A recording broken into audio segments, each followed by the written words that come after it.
Hey everyone, Firescale Audiobooks here. If there's a novel you'd love to hear more of, you can support us on Patreon or Ko-fi. Depending on your tier, I'll make extra parts just for the stories you're most excited about.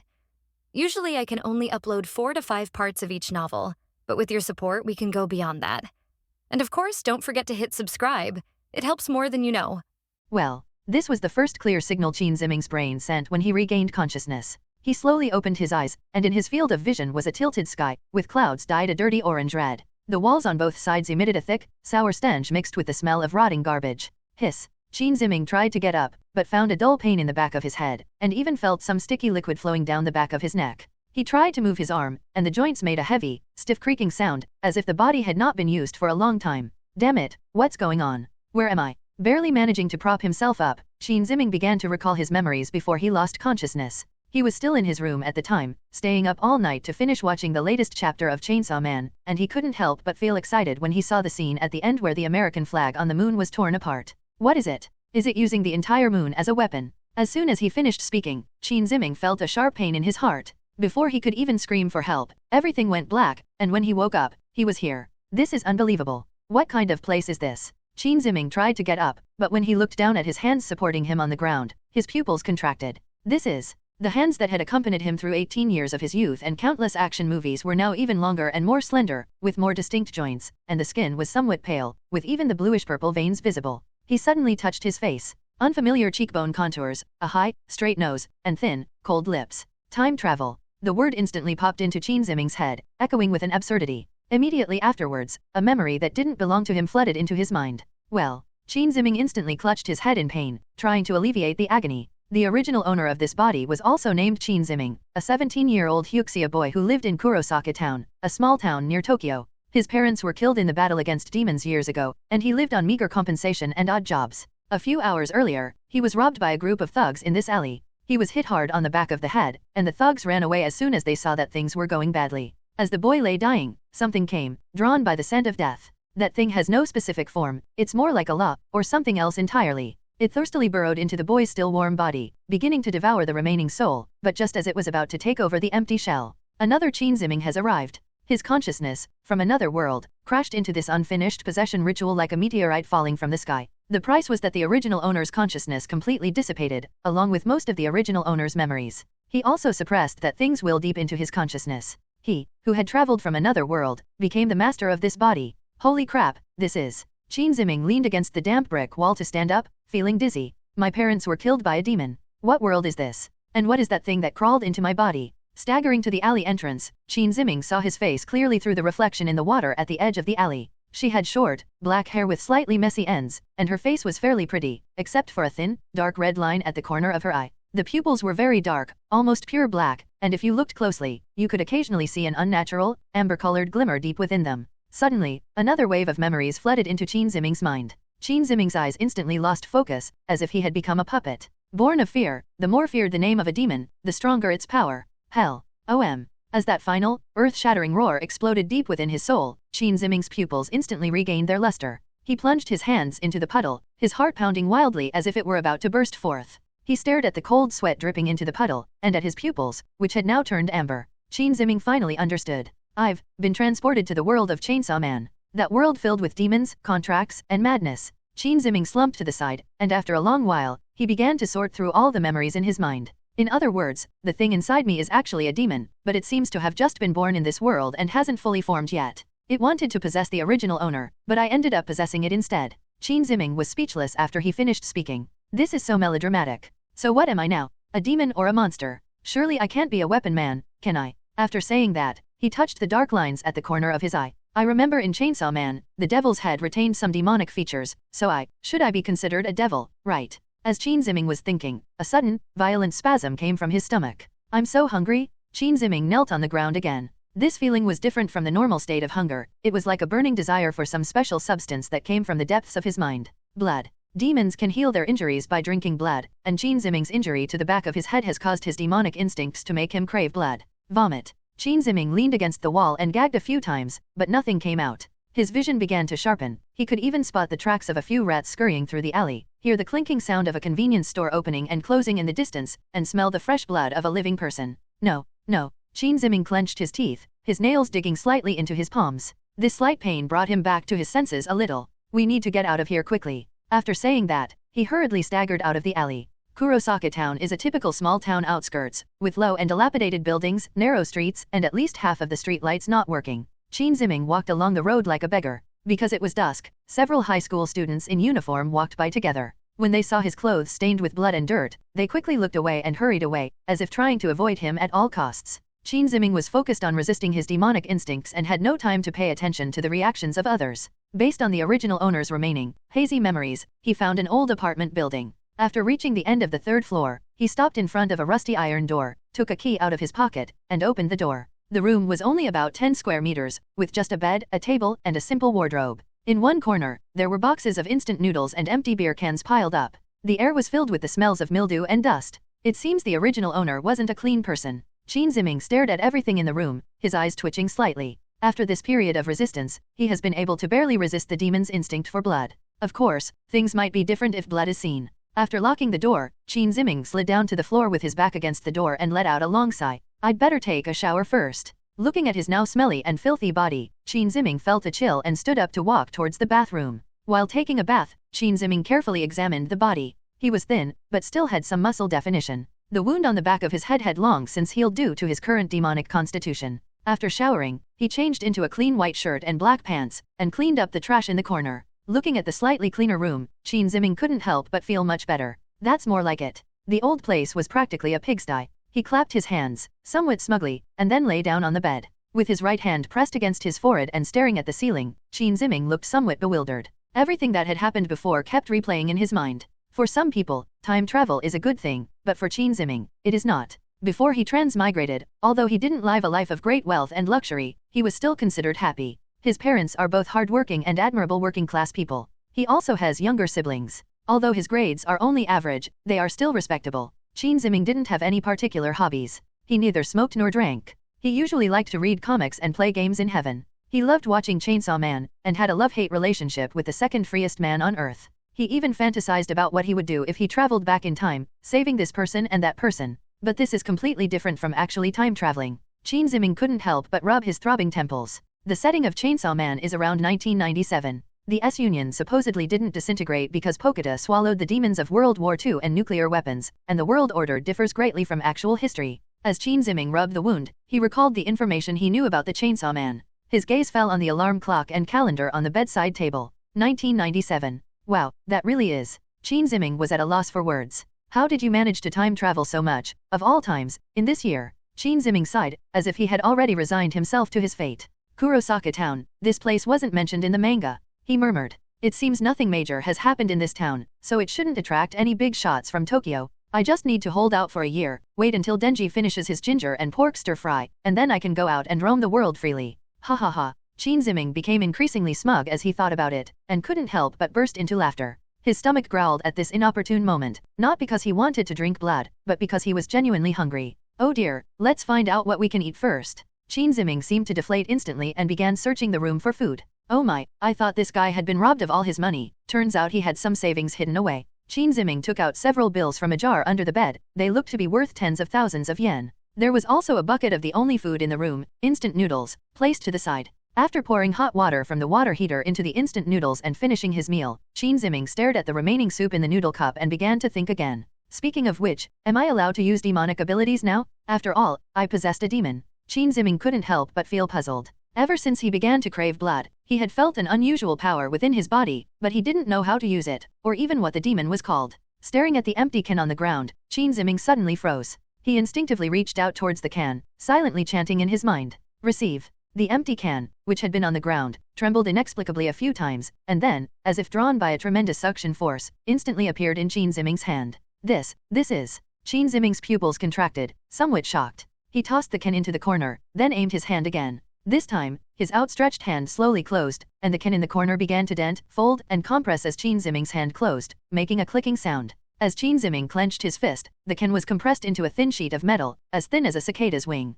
Holy crap, control. This scene made his eyes widen in astonishment. Wait a minute, isn't manipulation supposed to include being dominated? Does Makima have that ability? Qin Ziming couldn't help but ponder. He didn't believe that two demons with the same concept could exist in this world, especially one of the four horsemen of the apocalypse. That being said, it reminded him of the war demons in the second film. Humans are afraid of guns, tanks, and bombs, all because they are afraid of war. Therefore, they are all children of war. So manipulation is indeed possible. Let's try to see if we have any other abilities. Qin Ziming shook his head, still somewhat unable to believe that he had actually become Makima's child. It's not so bad, is it? Qin Ziming couldn't help but think of Makima's appearance, and her upright, cough. What a pity, that kid Denji got to eat it. Qin Ziming stopped thinking about it and focused his attention on the piece of metal again. This time, he planned to try a different way of controlling it. Qin Ziming simply put his index and middle fingers together. Rise. He silently chanted in his heart, and saw the iron piece slowly fly in the air. Wherever Qin Ziming's finger moved, the iron piece followed. Is this FG not a world of cultivation? This scene left him completely bewildered. Qin Ziming then tried other things and found that he could only manipulate light or small items such as jars and pillows. He couldn't move things like beds or cabinets at all. It's probably because I'm too weak right now, Qin Ziming thought to himself. He walked to the window and looked out at the pitch-black town, where scattered lights flickered in the night, and the distant sound of dogs barking could be faintly heard. In this dangerous world, this room strangely gave him a sense of security. Ugh, why think so much? Time to sleep. Qin Ziming instantly lay down on the bed, turned off the lights, covered himself with the blanket, and fell soundly asleep. Qin Ziming didn't know how long he had slept, but from the street below his building, which should have been quiet, came a kind of sticky, wriggling sound. Qin Ziming suddenly opened his eyes. He had indeed fallen asleep, but his body had already transformed into that of a demon. His vision, acuity, sense of smell, perception, and so on had far surpassed the level of a normal human. Moreover, being of the same kind, it is easy to sense the presence of others of the same kind. Demon. After saying this in a low voice, Qin Ziming carefully got up. Because a considerable amount of time has passed, he doesn't quite remember any of the relevant information from the first part besides the main storyline. But there was one thing he knew. Demons can also devour other demons to become stronger. Qin Ziming slowly drew the curtains, held his breath as much as possible, retreated to a corner of the room, and leaned against the cold wall. At this moment, his heartbeat grew stronger and stronger. He looked around and found that apart from the flattened empty tin can, there were no other decent weapons in the room. A scraping sound gradually came from the exterior wall, slowly but steadily moving upwards. The sound grew closer and clearer. Just passing by, just passing by. Qin Ziming closed his eyes and kept reciting silently. Bang! The window pane shattered instantly, and then a clump of sludge, about the size of a medium-sized dog, wriggling and dripping with slime, slowly crawled in through the window, violently tearing down the curtains and pulling them inside. By the moonlight, Qin Ziming was finally able to make out its facial features. It has 3 asymmetrical eyes that dart around erratically, and a gaping mouth that stretches to its ears, filled with a dense array of spiraling, sharp teeth. As the body slowly slid down the floor, it left a corrosive trail, and white smoke hissed upwards.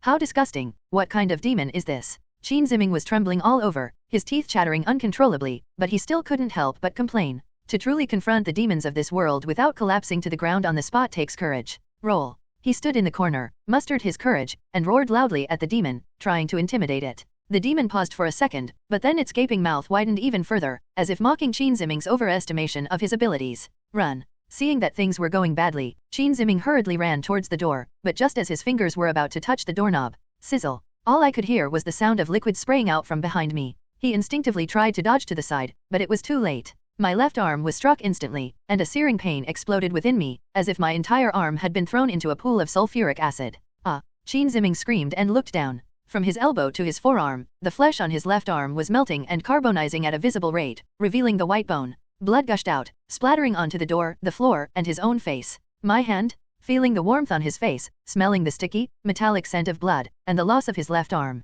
Qin Ziming stood there, eyes wide and face full of disbelief, as if his brain had crashed. The demon remained completely still, its 3 asymmetrical eyes slightly narrowed, as if admiring its masterpiece. Qin Ziming's initial fear of the demon vanished as quickly as the tide receded, replaced by anger and violent emotions that instantly overwhelmed any remaining humanity in him. His vision turned blood red at the edges, and a sharp buzzing sound rang in his ears. The thirst for blood that he had been suppressing could no longer be suppressed. Hungry. It hurts so much. Kill it, drink its blood, live on. Qin Ziming slowly turned around. His left arm hung limply at his side, the end reduced to charred bone fragments and a few strands of tattered muscle. The excruciating pain continued to assault his nerves, but something more powerful had taken over his body. His gaze was fixed on the demon, his amber pupils shining even brighter in the darkness. UBD. Qin Ziming's voice was hoarse as he raised his right hand, spread his 5 fingers, and aimed at the thin sheet of iron on the floor. Take my hand. The metal sheet trembled violently, then with a whoosh, it rose into the air and hovered in front of his palm, its edges gleaming coldly in the moonlight.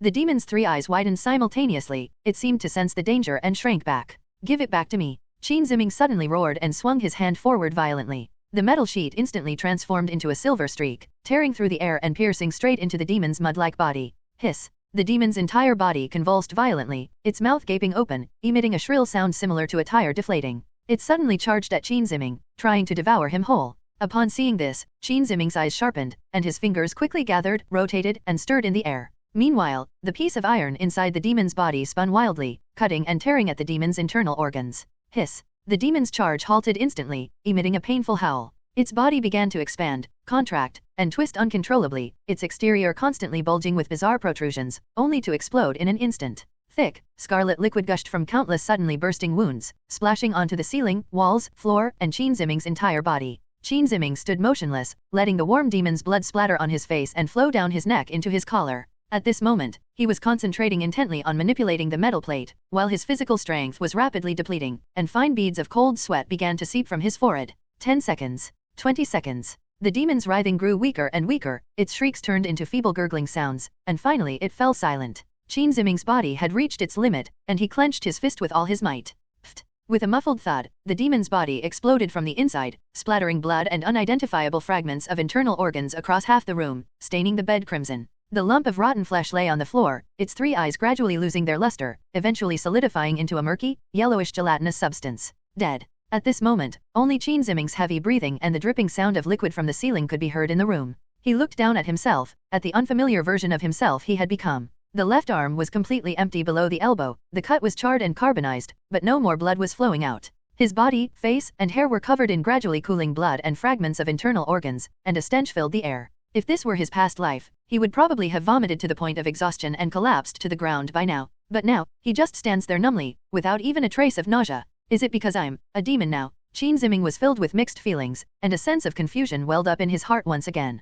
At that moment, his demonic instincts whispered in his ear once more. Blood. Drink it. As long as you drink blood, you can regenerate, recover. He staggered to the demon's corpse and knelt down, staring at the incredibly crimson blood on the ground, which was gradually congealing, and smelling the thick, metallic stench in the air. Qin Ziming still felt some resistance, but the emptiness of losing his arm and his will to survive overcame his reason. Hands are still more important. After saying that, he stretched out his still movable right hand and scooped up a handful of warm blood. The red liquid swayed slightly in his hand. Qin Ziming closed his eyes, tilted his head back, and gulped it down. Wah! The strong fishy smell made him feel nauseous, but the next second, a hot, warm current came from his stomach and instantly surged to his limbs and bones. A piercing itch came from the severed area of his left arm, and he looked down. At this moment, the charred bone fragments were enveloped by newly formed granulation tissue, and the muscles, blood vessels, and skin extended and reorganized wildly, like plants growing in fast forward. Within seconds, a complete new arm had taken shape, though the skin was still slightly pale. The fingers were flexible, and when clenched, one could even feel the power flowing through the tendons.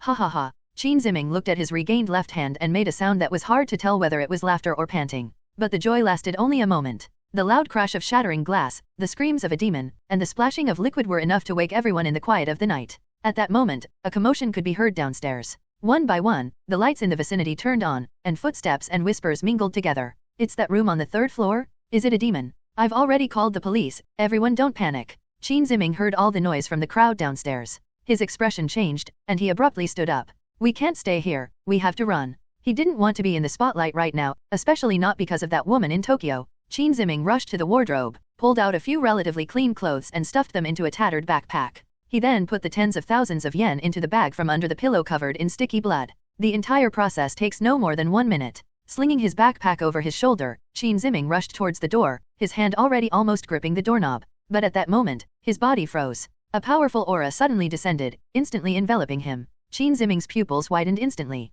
At that moment, he felt short of breath, his mouth felt as if it were sealed shut, his knees went weak, and he even felt as if something was gripping his heart tightly with an invisible hand. As long as he dares to move an inch, you'll die. This was Qin Ziming's desperate cry from the depths of his heart. What's even more terrifying is that this aura carries an absolute, unquestionable desire for dominance. It's not just announcing its existence, but declaring ownership. This space, this building, this room, and him inside, all belong to the owner of this aura. Tap, tap, tap. The crisp, steady, and unhurried footsteps came from the corridor outside the door, gradually approaching. Every step felt like it was treading on Qin Ziming's heart. The noise downstairs had completely disappeared at some point, and a deathly silence enveloped the entire apartment building and even the street outside. The footsteps slowly stopped outside his door. No, Qin Ziming shouted inwardly. Squeak dash. The old, rusty iron door hinges, with a smooth, incongruous sound for its age, opened outwards. The dim light from the corridor flowed in through the open door, outlining the silhouette of a tall, well-proportioned woman. She stood in the doorway, backlit, her face blurred, only her golden, round eyes shining with a strange and gentle light in the shadows, calmly watching Qin Ziming inside, who looked like frozen prey, and the mess and demonic corpse behind him. Her aura was gentle, calm, and even carried a strange, inviting sense of closeness. But beneath this calm, Qin Ziming felt an absolute, unquestionable domination. It was as if his own body, blood, heartbeat, breath, and the little bit of control he had just learned were all clearly seen the moment the other person stepped into the room and placed under their absolute control. She tilted her head slightly, her voice soft and pleasant, as if she were making a friendly evening visit. Good evening, I am Makima, a demon hunter directly under the cabinet. Makima's voice is very gentle, even reassuring. But to Qin Ziming, it was even more terrifying than the demon's howl from before. Makima, are you kidding me? Qin Ziming was screaming in despair once again. It's over, it's all over. He had planned to hold out until things were over on the other side of the power grid before coming out, but now he hadn't even made it out of this small town alive. He wanted to move, to escape, even if it meant jumping out of the third-floor window, but his body wouldn't obey him. That invisible pressure, originating from the very essence of life, made him unable to even tremble his fingertips. Most importantly, he didn't dare. Qin Ziming was on the verge of tears, inwardly cursing. How come you've encountered the big boss in less than a day? Are you so bored that you have to personally travel all the way to a demon in a small town? Makima took a step forward, entered the room, and turned on the switch beside her, finally illuminating the room. The light clearly outlined her face. Her medium-length, orange-pink hair had a loose braid hanging down her chest. Her signature round eyes appeared both mysterious and gentle in the dim light. A faint smile played at the corners of her lips, as if what lay before her was not a bloody and horrific massacre scene, but a lost child in need of help. She wore a well-tailored white shirt, a black tie, and black suit trousers, her posture upright and elegant, a stark contrast to the dirty, dilapidated little room. As Makima entered the room, the oppressive aura that had been suffocating suddenly vanished. Qin Ziming immediately assumed a wary stance, leaning against the wall with his eyes fixed on Makima. Don't be nervous, child. Makima sensed his wariness, but still spoke gently. I happened to be passing through here on a business trip. I received a report that there were demons lurking around, so I came to check it out. What's your name? Qin Ziming. Qin Ziming hesitated for a moment, but still spoke up.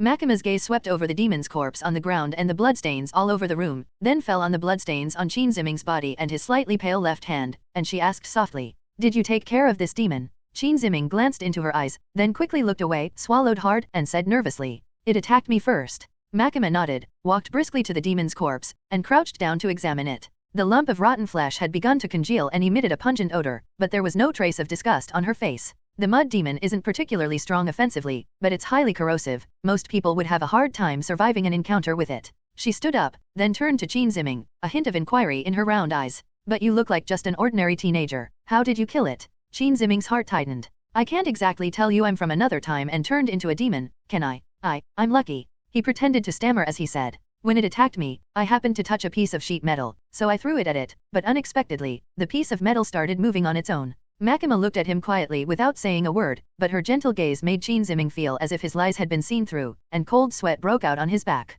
After a few seconds, Makima smiled slightly and said, Luck is also a kind of strength, but, in this world, you can't survive long on luck alone. What does this mean? Qin Ziming felt a pang of panic. He didn't know what she wanted to do. Was she going to kill him, or did she have some other plan? Makima glanced around the room again and said to Qin Ziming, It's too chaotic here. The police and sanitation workers will be here soon. You're covered in blood. Let's get out of here first. Qin Ziming was stunned. He hadn't expected her to say that. He wanted to refuse, but when he thought of Makima's abilities, he didn't dare to directly resist. If he goes with her, he might be controlled, or even lose his life, but, if he doesn't go with her, he might die here immediately. Sigh, there's really no choice. Qin Ziming sighed inwardly. Good. He spoke in a dry voice. A wise choice. Makima's smile deepened, and she turned and walked towards the door. Come with me. Qin Ziming followed closely behind her, his eyes fixed on her back. Her orange-pink hair swayed gently with each step, her back ramrod straight, as if she were walking through a pristine palace, even in a dusty and stained stairwell. He also noticed that the neighbor's house, which had been lit up just moments before, now had its doors and windows tightly shut, not even a crack, as if the people inside were holding their breath, afraid to make the slightest sound. The entire building was quiet, with only the sound of their footsteps echoing in the hallway. Qin Ziming could clearly smell the faint perfume on Makima. Actually, Makima is quite pitiful too. He couldn't help but sigh inwardly. When I read comics before, I was also angry about the behavior of this villain who was called a bad woman by everyone. But as he grew older and watched the second part, he realized that this bad woman was actually just a woman who wanted an equal embrace deep down. It's just that her abilities, her nature, and her methods were wrong. When Qin Ziming reached the entrance on the first floor, he noticed several police officers in black uniforms standing on the street outside. As soon as they saw Makima come out, they immediately bowed their heads respectfully. It's been cleaned up, thank you for your hard work. Makima gave the order calmly. Yes, Miss Makima. The group immediately responded in unison, their eyes filled with awe, and none of them dared to look at Qin Ziming even twice. Makima nodded slightly, then walked straight to a black sedan parked by the roadside. The car door opened automatically, and she leaned over to get into the driver's seat, then looked at Qin Ziming, who was still standing there in a daze. Get in the car. Qin Ziming hesitated for a moment, then opened the car door and sat in the passenger seat. The car's interior was simple yet luxurious, but he had no interest in looking at it at the moment. The car started smoothly, and the night view of Kurosaka town outside the window slowly receded in the lights. The carriage fell silent for a moment, with only the deep rumble of the engine. Qin Ziming sat rather stiffly, his hands resting on his knees. He secretly glanced at Makima through the rearview mirror. She was focused on driving, her eyes fixed on the streets flowing with the night sky ahead. In the dim light, those round eyes seemed to conceal a constantly spinning maze. Qin Ziming quickly looked away. It's so beautiful. He thought to himself silently, feeling a little shy. Makima, however, had already noticed his odd behavior in the rearview mirror. What's wrong? No, it's nothing. Qin Ziming quickly changed the subject. Where are we going? Makima didn't answer immediately. She tilted her head slightly, her gaze falling on him. Tokyo. Her tone remained gentle. Your ability is quite interesting. Although it's still weak, manipulation and domination are very similar in nature. Qin Ziming felt a chill run down his spine after hearing this. I don't know what you're talking about. Makima chuckled softly. It doesn't matter. She continued. Fear is normal fear of unknown forces, fear of change within oneself, fear of this world. Her fingers tapped lightly on the steering wheel, the rhythm steady. But fear can be manipulated and exploited. Compared to being eaten by an unknown demon in a small place like Kurosaka-cho, or being mistakenly killed by a passing demon hunter, by following me, you'll at least live with some understanding. The car had now left the town, and the streetlights on both sides of the road were gradually thinning out. Makima switched to high beams and continued to stare ahead, no longer speaking. Qin Ziming also fell silent. Makima was right, in this world, he knew almost nothing except for the main storyline. Alone, with no clue about his own power, and constantly facing unfamiliar demons or demon hunters, the odds of survival are probably much lower than if he were with this bad woman by his side. Besides, he has no way to escape now. Why me? Qin Ziming asked in a low voice. Is it just because I'm a demon? That's part of the reason. Makima answered calmly. More importantly, I sensed something special about you. Qin Ziming's heart sank. Could it be that they detected it by smell? Of course, he dared not say it aloud. After arriving in Tokyo, where exactly are we going? He asked again, though he already had a pretty good idea of the answer. I'm in charge of the 4th Special Exorcism Division of the Public Security Bureau. I will provide you with proper identification, accommodation, and compensation. Makima paused, then looked at him with a deep gaze. The condition is that you must obey my orders, hunt down demons, and protect the people. Can you do that? As soon as he finished speaking, an invisible pressure suddenly enveloped Qin Ziming. Able. He spoke with some difficulty. The pressure dissipated immediately. Makima withdrew her gaze with satisfaction and looked ahead again. Oh no, could this be some kind of contract? Will I become a mindless tool afterward? Qin Ziming cried out in his heart, but he was at a loss for what to do. If you don't have enough strength, you might as well obediently lie down and be a dog when you encounter Makima. Life punched me hard, but I never expected I'd be an ace fan. He wailed silently in his heart. The car continued moving. Due to prolonged mental stress and exhaustion from fighting the demons, Qin Ziming's physical strength was already completely depleted. He leaned against the car window, his vision gradually blurring, his eyelids growing heavier and heavier. No. Qin Ziming suddenly raised his face and slapped his cheeks. Go to sleep. Makima's gentle voice came through, its warmth carrying an undeniable calmness. There's still a long way to go to Tokyo, take a good rest. The voice seemed to carry some kind of power, and Qin Ziming's eyelids closed completely, sinking into darkness. After an unknown amount of time, a sudden jolt woke Qin Ziming. He opened his eyes and found himself covered with a black suit jacket, which emitted a faint scent of Makima. The car had entered the city. Outside the window were dense, somewhat old high-rise buildings, neon signs flashing incessantly in the night, and very few pedestrians on the street. Qin Ziming sat up straight, folded his coat and placed it aside, and said in a low voice, "Thanks." Makima turned her head to look at him. "How are you feeling?" "Fine." He moved his left arm, and the color of his left arm had returned to normal. The car turned onto a quiet street, and a magnificent administrative building came into view. This is the Devil Hunter headquarters. It's not even drawn in this detail in the manga. He gazed at the building, silently marveling at its grandeur. We've arrived. Makima stopped the car by the roadside, opened the door, and got out. Qin Ziming quickly followed. Hiss, it's so cold. As soon as he got out of the car, a cold wind carrying the night air rushed towards him. He was still covered in dried blood, and he couldn't help but hug his shoulders and shiver. Makima had already walked up the steps, and the door opened automatically. She turned to look at Qin Ziming. "Welcome to the Public Security Bureau's Special Exorcism Division 4. A very faint smile curved her lips. "This is also where you'll be staying from now on." Qin Ziming looked at her, took a deep breath, and followed. The door closed silently behind me, shutting out the cold air. The hall was lit only by night lights. The light was quiet and serene. Makima, walking in front, had the orange-red ends of her hair swaying gently with her steps in the light, her figure elegant and poised. So beautiful. Qin Ziming unconsciously began to mutter to himself again.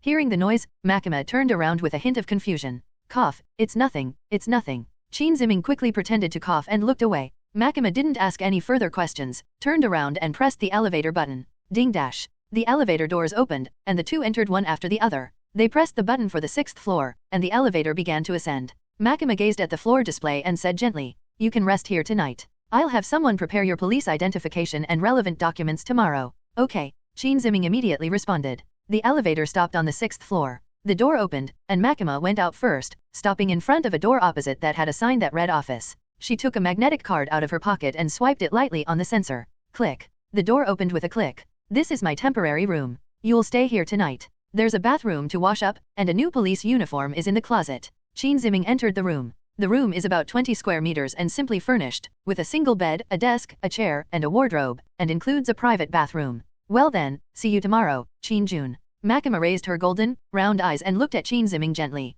Qin Ziming looked at Makima and swallowed hard. "Okay." Makima then turned and left, her footsteps fading into the distance. Only after all the sound stopped did Qin Ziming close the door and let out a long breath. "Why do I feel so much pressure even though your tone is so gentle?" He looked down at his palms, as if talking to himself. Knowing too much isn't always a good thing. "Let's take a shower first." Qin Ziming shook off his thoughts, pushed open the bathroom door, and went inside. "Oh right, I also need to change my clothes." He suddenly remembered something, turned around, walked to the wardrobe, and took out a police uniform. White shirt, black tie, black suit trousers.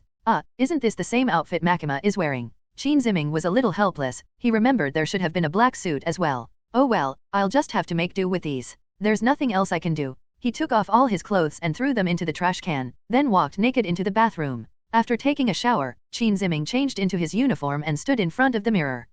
Not bad at all. He examined himself in the mirror, a hint of smugness in his eyes. Clothes really do make the man, and a saddle makes the horse. Stepping out of the bathroom, Qin Ziming went to the window by the bed, gazing at the endless city silhouettes in the darkness, his thoughts once again resurfacing. "I still don't know where the plot is at, or if Denji has joined the Public Security Bureau." Fragments of memory flashed before his eyes. "Now that I'm here, perhaps I can try to change something. But, can I really do it? Ugh, I'm so tired. I'll think about it tomorrow." Qin Ziming lay down on the bed, but he felt a void in his heart, as if he had forgotten something. Where's my bag? He finally remembered. The next morning. Bang, bang bang. A knock on the door startled Qin Ziming awake from his sleep. "Who is it?" He got up groggily and opened the door. Standing outside the door was a tall, upright young man in a black uniform with a small braid tied behind his head. "You're the new demon hunter Miss Makima mentioned who joined Section 4. The other person asked in a calm tone. "Hayakawa Aki." Upon seeing that familiar face, Qin Ziming was startled, and all sleepiness vanished instantly. Yes." He quickly answered. "I am Hayakawa Aki, the vice captain of the 4th Division." Hayakawa Aki stared at Qin Ziming and gave a brief self-introduction. "I am Qin Ziming." Qin Ziming scratched the back of his head. The scene was somewhat awkward. Hayakawa Aki ignored him, turned around, opened the door to the office opposite, and said, "Miss Makima will be here shortly. She asked me to have you wait for her here." Oh. Qin Ziming nodded in agreement and quickly followed Hayakawa Aki into the office. Facing the main entrance is a huge floor-to-ceiling window, flanked by tall bookshelves filled with books and documents. A desk and a chair were placed in the center of the floor-to-ceiling window. "It's pretty much the same as in the comics," Qin Ziming thought to himself. Hayakawa Aki stopped in front of the desk, stood still with her hands behind her back. Qin Ziming stood to the side, quietly observing him. Hayakawa Aki, the man who will die in the most tragic way in the future. Qin Ziming pondered silently, his gaze shifting to the long sword on his back. A pact has been made with a cursed demon, each use will drastically shorten one's lifespan. Denji hasn't appeared with him yet, the current timeline should be before Denji's appearance. Qin Ziming lowered his head, silently pondering the matter. Just then, the sound of footsteps approached. Qin Ziming looked up at the doorway, and Hayakawa Aki turned around. The footsteps stopped outside the door. "Good morning, Hayakawa-kun, and Hata-kun." Makima appeared at the entrance with a smile on her face. "Good morning, Miss Makima." Qin Ziming and Hayakawa Aki answered together. Makima nodded, walked behind the desk and sat down, placing her hands folded on the table and resting her chin on them. She looked at Qin Ziming and said gently, "Did you sleep well last night, Qin Jun?" Qin Ziming immediately stood up straight. "I slept very well, thank you for your concern, Miss Makima." "That's good." Makima nodded slightly, her gaze falling on the uniform he was wearing. "The police uniform suits you very well." It's all right." Qin Ziming sensed that her words seemed to have another meaning, and responded vaguely. Makima was still smiling as she looked at Hayakawa Aki. "Hayakawa-kun, I'd like to have Qin-kun join your team. What do you think?" Hayakawa Aki frowned upon hearing this. "Miss Makima, is there anything special about him? Why was he added to Section 4? Makima seemed to have been prepared, explaining calmly. "Hayakawa-kun, as you know, Section 4 is an experimental unit that I specially requested to establish." She paused, then turned her gaze back to Qin Ziming. "And he is a demon who retains human consciousness and reason." "A demon?" Hayakawa Aki's eyes narrowed as she glanced at Qin Ziming standing to the side. "Well." Sensing the subtle hostility emanating from Hayakawa Aki, Qin Ziming raised his hand and rubbed his lips, feeling somewhat uneasy. But there was nothing he could do. Hayakawa Aki was now filled with hatred for demons. "That's why I let him join your team. After all, it's dangerous to let such a special demon roam freely outside." Makima continued. "I understand, do you want me to monitor him?" Hayakawa Aki understood, and her gaze fell on Qin Ziming once again. Makima nodded gently. "That's right. If he intends to escape, or harms humans, you can treat him as a demon." These words sent a chill down Qin Ziming's spine. "Damn it, so I've been turned into livestock." He cursed inwardly. "Okay, Miss Makima." Hayakawa Aki immediately agreed. Makima then took out a police ID from the drawer and placed it on the table. "This is Mr. Qin's identification. Next, I'll trouble Mr. Hayakawa to show him around the patrol area and the relevant procedures." Hayakawa Aki picked up the ID and casually tossed it to Qin Ziming. "Huh? Can't you be a little gentler?" Qin Ziming hurriedly caught it, stuffed it into his pocket, and complained softly. Hayakawa Aki said in a cold tone, "You have no right to complain, just follow me." After saying that, he walked straight towards the door. "Depend on." Qin Ziming cursed under his breath, but still quickly followed. Before leaving, he glanced at Makima out of the corner of his eye. She remained smiling, silent, her deep gaze fixed quietly on Qin Ziming. Hiss. Qin Ziming felt as if he were being watched by something. They went downstairs, left the Devil Hunter headquarters, and walked one after the other on the streets of Tokyo. Silence reigned throughout. "This guy, I never thought he was so difficult to get along with when I was reading the comics." Qin Ziming watched Hayakawa Aki's retreating figure, his lips twitching slightly. He simply couldn't stand the atmosphere. Hayakawa Aki. Call him senior. Hayakawa Akito also did not return to smash him. Hayakawa-senpai. Qin Ziming was speechless for a moment, but still changed his mind. Hayakawa Aki stopped and turned to look at him, her expression calm. "What's the matter?" Qin Ziming scratched the back of his head. He hadn't really thought about what to ask, he just wanted to break the silence. Why did Hayakawa-senpai become a devil hunter?" He asked a question casually. "This is none of your business. Focus on patrolling with me and familiarizing yourself with the area." Hayakawa Aki did not answer, and turned to continue walking forward. "Okay, although I already knew the reason." Qin Ziming helplessly shrugged, muttered something under his breath, and quickly followed Hayakawa Aki's footsteps. Hayakawa Aki led Qin Ziming through the streets of Tokyo, their steps regular yet swift. He would occasionally point out concise reports of unusual phenomena in a particular area, or locations where demonic attacks had occurred, in a flat tone, devoid of any extra emotion. The midday sun was so hot that Qin Ziming was sweating profusely, and his legs were almost too weak to walk. Looking at Hayakawa Aki, who still seemed unaffected, he couldn't help but curse inwardly. "Damn it, if you don't rest, I do." Just as he was complaining, Hayakawa Aki's communicator, which was attached to his collar, emitted a series of rapid static sounds. "This is Lesson 4. Hayakawa Aki, please begin." Vice Captain Hayakawa, a citizen has reported seeing a suspicious creature in the former factory area of Sujinami Ward, 3 Chome. The creature was accompanied by mirror debris and a strong stench, leading to speculation that it might be a mirror demon. Please go to the nearest location to confirm and handle the situation. Receive. Hayakawa Aki responded, then cut off the communication and turned her gaze to Qin Ziming. "A demon has appeared in the old factory area of Sujinami Ward 3 Chome. Follow me." Without offering any further explanation, he turned and sped off in the direction mentioned in the communication. "I heard it without you having to say it." Qin Ziming silently rolled his eyes, his senses were far more heightened than ever before, but he still quickly followed. The old factory area was filled with a sense of desolation, rusty steel skeletons pierced the grey sky, and broken windows looked like empty eyes. The closer they got to the target location, the stronger the cloying, rotten smell in the air became, and they could faintly hear intermittent whispers, as if many people were talking at the same time. "There." Hayakawa Aki stopped outside an abandoned workshop and pointed to a half-open, giant sliding door corroded by rust. Qin Ziming also sensed a disgusting feeling, like the nausea one gets from eating shards of broken mirror. He peered into the room, where the light was dim and he could vaguely make out piles of clutter and a distorted shadow. "Go in and take care of it." Qin Ziming was taken aback. "Huh? Me? Alone? Otherwise what?" Hayakawa Aki leaned against the crumbling bricks of the factory's outer wall, took out a pack of cigarettes from his pocket, lit one, and moved unhurriedly. Miss Makima, you've been put into the 4th division, you should be of some use. Let me see your demonic abilities. His eyes were clear. Sigh, okay. Qin Ziming sighed, then slowly walked towards the workshop. To be honest, he was still a little apprehensive about facing the demon. Last time, his survival instinct completely overcame his fear. But he also knew that Hayakawa Aki wouldn't make a move easily, and he had to prove his worth through this real battle, or rather, prove that he wasn't a waste. Qin Ziming stepped into the workshop. In the dim light, the demon revealed its form. It resembled a twisted human figure pieced together from countless rotten strips of cloth, a sticky black oily substance, and reflective shards of mirror, standing approximately 2 meters tall. A fissure opened in the center of its body, constantly opening and closing, emitting a dizzying whisper. It had no eyes, but Qin Ziming could feel countless gazes locking onto him from every part of its body. Humans? No, demons. The mirror demon uttered indistinct sounds, first of doubt, then turning into greed and excitement. The next second, its strips of cloth-like arms suddenly stretched out, lashing out at Qin Ziming like whips, the sound of them tearing through the air sharp and piercing. Grass. Qin Ziming rolled awkwardly to the side, leaving several deep cracks in the concrete ground where he had been standing. We need to find some weapons. He looked around and saw several rusty steel pipes scattered on the ground. Raise your right hand and aim. Qin Ziming concentrates and shouts. Stand up.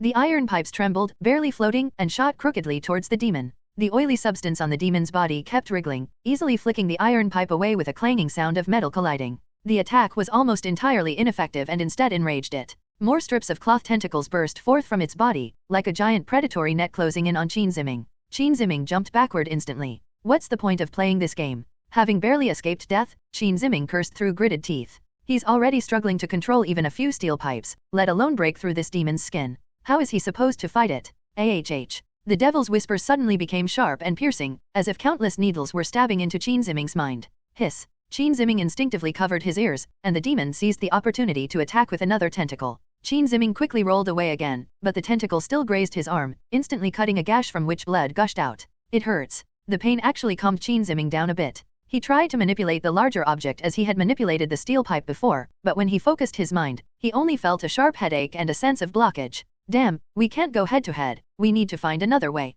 While dodging attacks, Qin Ziming scanned the dimly lit workshop. Rusty iron frames, scattered bricks, broken wooden crates, tangled wires. Suddenly, Qin Ziming looked at the mirror shards on the mirror demon and a flash of inspiration struck him. You have items on you too, right? Qin Ziming focused his mind again, attempting to directly manipulate the fragments to tear it apart from the inside. Ugh! The demon let out a painful roar, and several smaller shards of mirror were indeed pulled from its viscous surface, bringing with them a thick, black liquid. But the deeper, larger fragments only wobbled a few times and did not break free. This damage was negligible. The demon's several strips of cloth suddenly twisted into a thicker, sharper spear, which stabbed towards Qin Ziming's chest with astonishing speed. We're doomed. Qin Ziming's pupils contracted, and almost instinctively he pushed his control abilities to the limit. He hurriedly manipulated an L-shaped iron frame hanging in midair above the workshop. The frame was heavily corroded and connected to part of the factory roof. The iron frame was about the size of a door panel, which was the limit of his current capabilities. Get down here. Boom! He yanked the iron frame, along with a large piece of brittle asbestos tile and sheet metal attached to it, down and instantly used it to block the view in front of him. Pfft! The demon's strip of cloth spear pierced deep into the collapsed iron frame and debris, penetrating the sheet metal, but its power was largely reduced. However, the immense impact still sent Qin Ziming and his shield sliding backward, their feet leaving tracks in the ground. Forward. His throat tasted sweet again, but at least he wasn't stabbed through. The demon angrily withdrew its tentacles, intending to attack again. Taking advantage of this brief moment, Qin Ziming, enduring the dull pain in his chest, frantically spread his attention, covering all the scattered objects within a radius of several meters on the ground in front of him. Broken bricks, shattered glass, rusty bolts, and nuts, even tangled clumps of scrap metal. Get up! All of you, get up! As he exerted his mental power, dozens of miscellaneous objects of various sizes hummed and floated up. Although each one was light, they made quite a show when gathered together. He pushed forward with both hands, and a torrential downpour of debris rained down on the demon. Clang, clang, puff, puff. The attack still failed to inflict fatal damage, but it successfully disrupted the mirror demon's perception and movements. Under Qin Ziming's deliberate guidance, several sharp pieces of glass pierced the area where it had been previously injured. Roar. The demon roared in frustration and waved its tentacles to block. Taking advantage of this opportunity, Qin Ziming abandoned controlling all the miscellaneous items, concentrated his last bit of energy, and aimed at an overturned, oil-stained empty metal lubricant container not far from the demon's side. At the same time, he exerted force with his feet and charged straight towards the demon in a suicidal manner. Die. A muffled sound emerged from the demon's fissure, and several tentacles swiftly stabbed towards Qin Ziming, who was lunging at them. Ah. Just as the tentacles were about to touch him, Qin Ziming roared and made a throwing motion with all his might. He maneuvered the heavy empty oil drum at an extremely high speed, crashing sideways into the demon's rear side, into a cracked, rickety brick support structure. Bang! Crash! The already fragile support collapsed completely, causing a small section of the workshop ceiling and the heavy ventilation ducts above it to break and crash down. Qin Ziming himself was tightly bound around the waist and thighs by 2 strips of cloth tentacles, the sharp parts piercing his flesh, and a sharp pain instantly shot through him. But a smug smile appeared on his face. Hehe, you fell for it, didn't you? The mirror demon sensed the shadow above its head and the loud noise, and instinctively tried to move to dodge, but its entanglement with Qin Ziming slightly slowed its movements. But in that brief moment of hesitation, the broken ventilation duct and concrete blocks, mixed with countless pebbles and dust, slammed heavily onto most of the demon's body like divine punishment. Boom! Smoke and dust filled the air. Gah! The demon let out a crushed, agonizing scream that abruptly stopped. The tentacles that had been binding Qin Ziming instantly lost their strength and collapsed. Puff! Qin Ziming was also affected by the aftershocks of the collapse. Several smaller pieces of rubble hit him, and combined with his previous injuries, he suddenly coughed up blood, collapsed to the ground, and his vision went black. The smoke and dust settled slowly. The mirror demon's body was mostly buried under the rubble, with only some twisted tentacles and part of its torso exposed. The tentacles twitched slightly, and its breath was extremely weak, but it was not completely dead yet. Qin Ziming struggled, using his elbows to support his body as he crawled forward. His mouth was filled with the taste of blood, and his vision was blurred due to blood loss and exhaustion. It could even feel the wounds pierced by the tentacles slowly oozing blood, and its power constantly draining away. Qin Ziming crawled to the side of the demon's remains and saw the ruptured wound from which dark, viscous blood was gushing out. The smell of rust and decay now carried a deadly allure. Ugh, I have to drink this disgusting blood again, Qin Ziming said with a hint of self-deprecation, but there was no hesitation in his eyes. Driven by the will to survive, he suddenly lowered his head, brought his mouth close to the filthy wound, and began to suck on it fiercely. Gurgle, woo. An indescribable stench and the sensation of shattered mirror filled his mouth, but what followed was a surging, violent heat that rushed down his throat and into every part of Qin Ziming's body. The stab wounds on his waist and legs stopped bleeding, contracted, and healed at a visible speed. The pain from the broken bone quickly subsided, and the depleted strength began to recover rapidly. There was even a strange, slightly destructive power surging within my veins. The wound on his back was also itchy and healing. The demon's remains beneath their feet, as their blood was drained, ceased their final twitches and completely dissolved into a pool of lifeless corpse. Ha ha! Qin Ziming leaned against the corpse, raising his head and panting heavily, thick, dark blood still clinging to the corner of his mouth. He felt an unprecedented sense of fulfillment, but it was also accompanied by a subtle, lingering hunger for blood and violence. I still need to restrain myself. He shook his head vigorously, trying to dispel the uncomfortable feeling. Steady footsteps could be heard outside the workshop.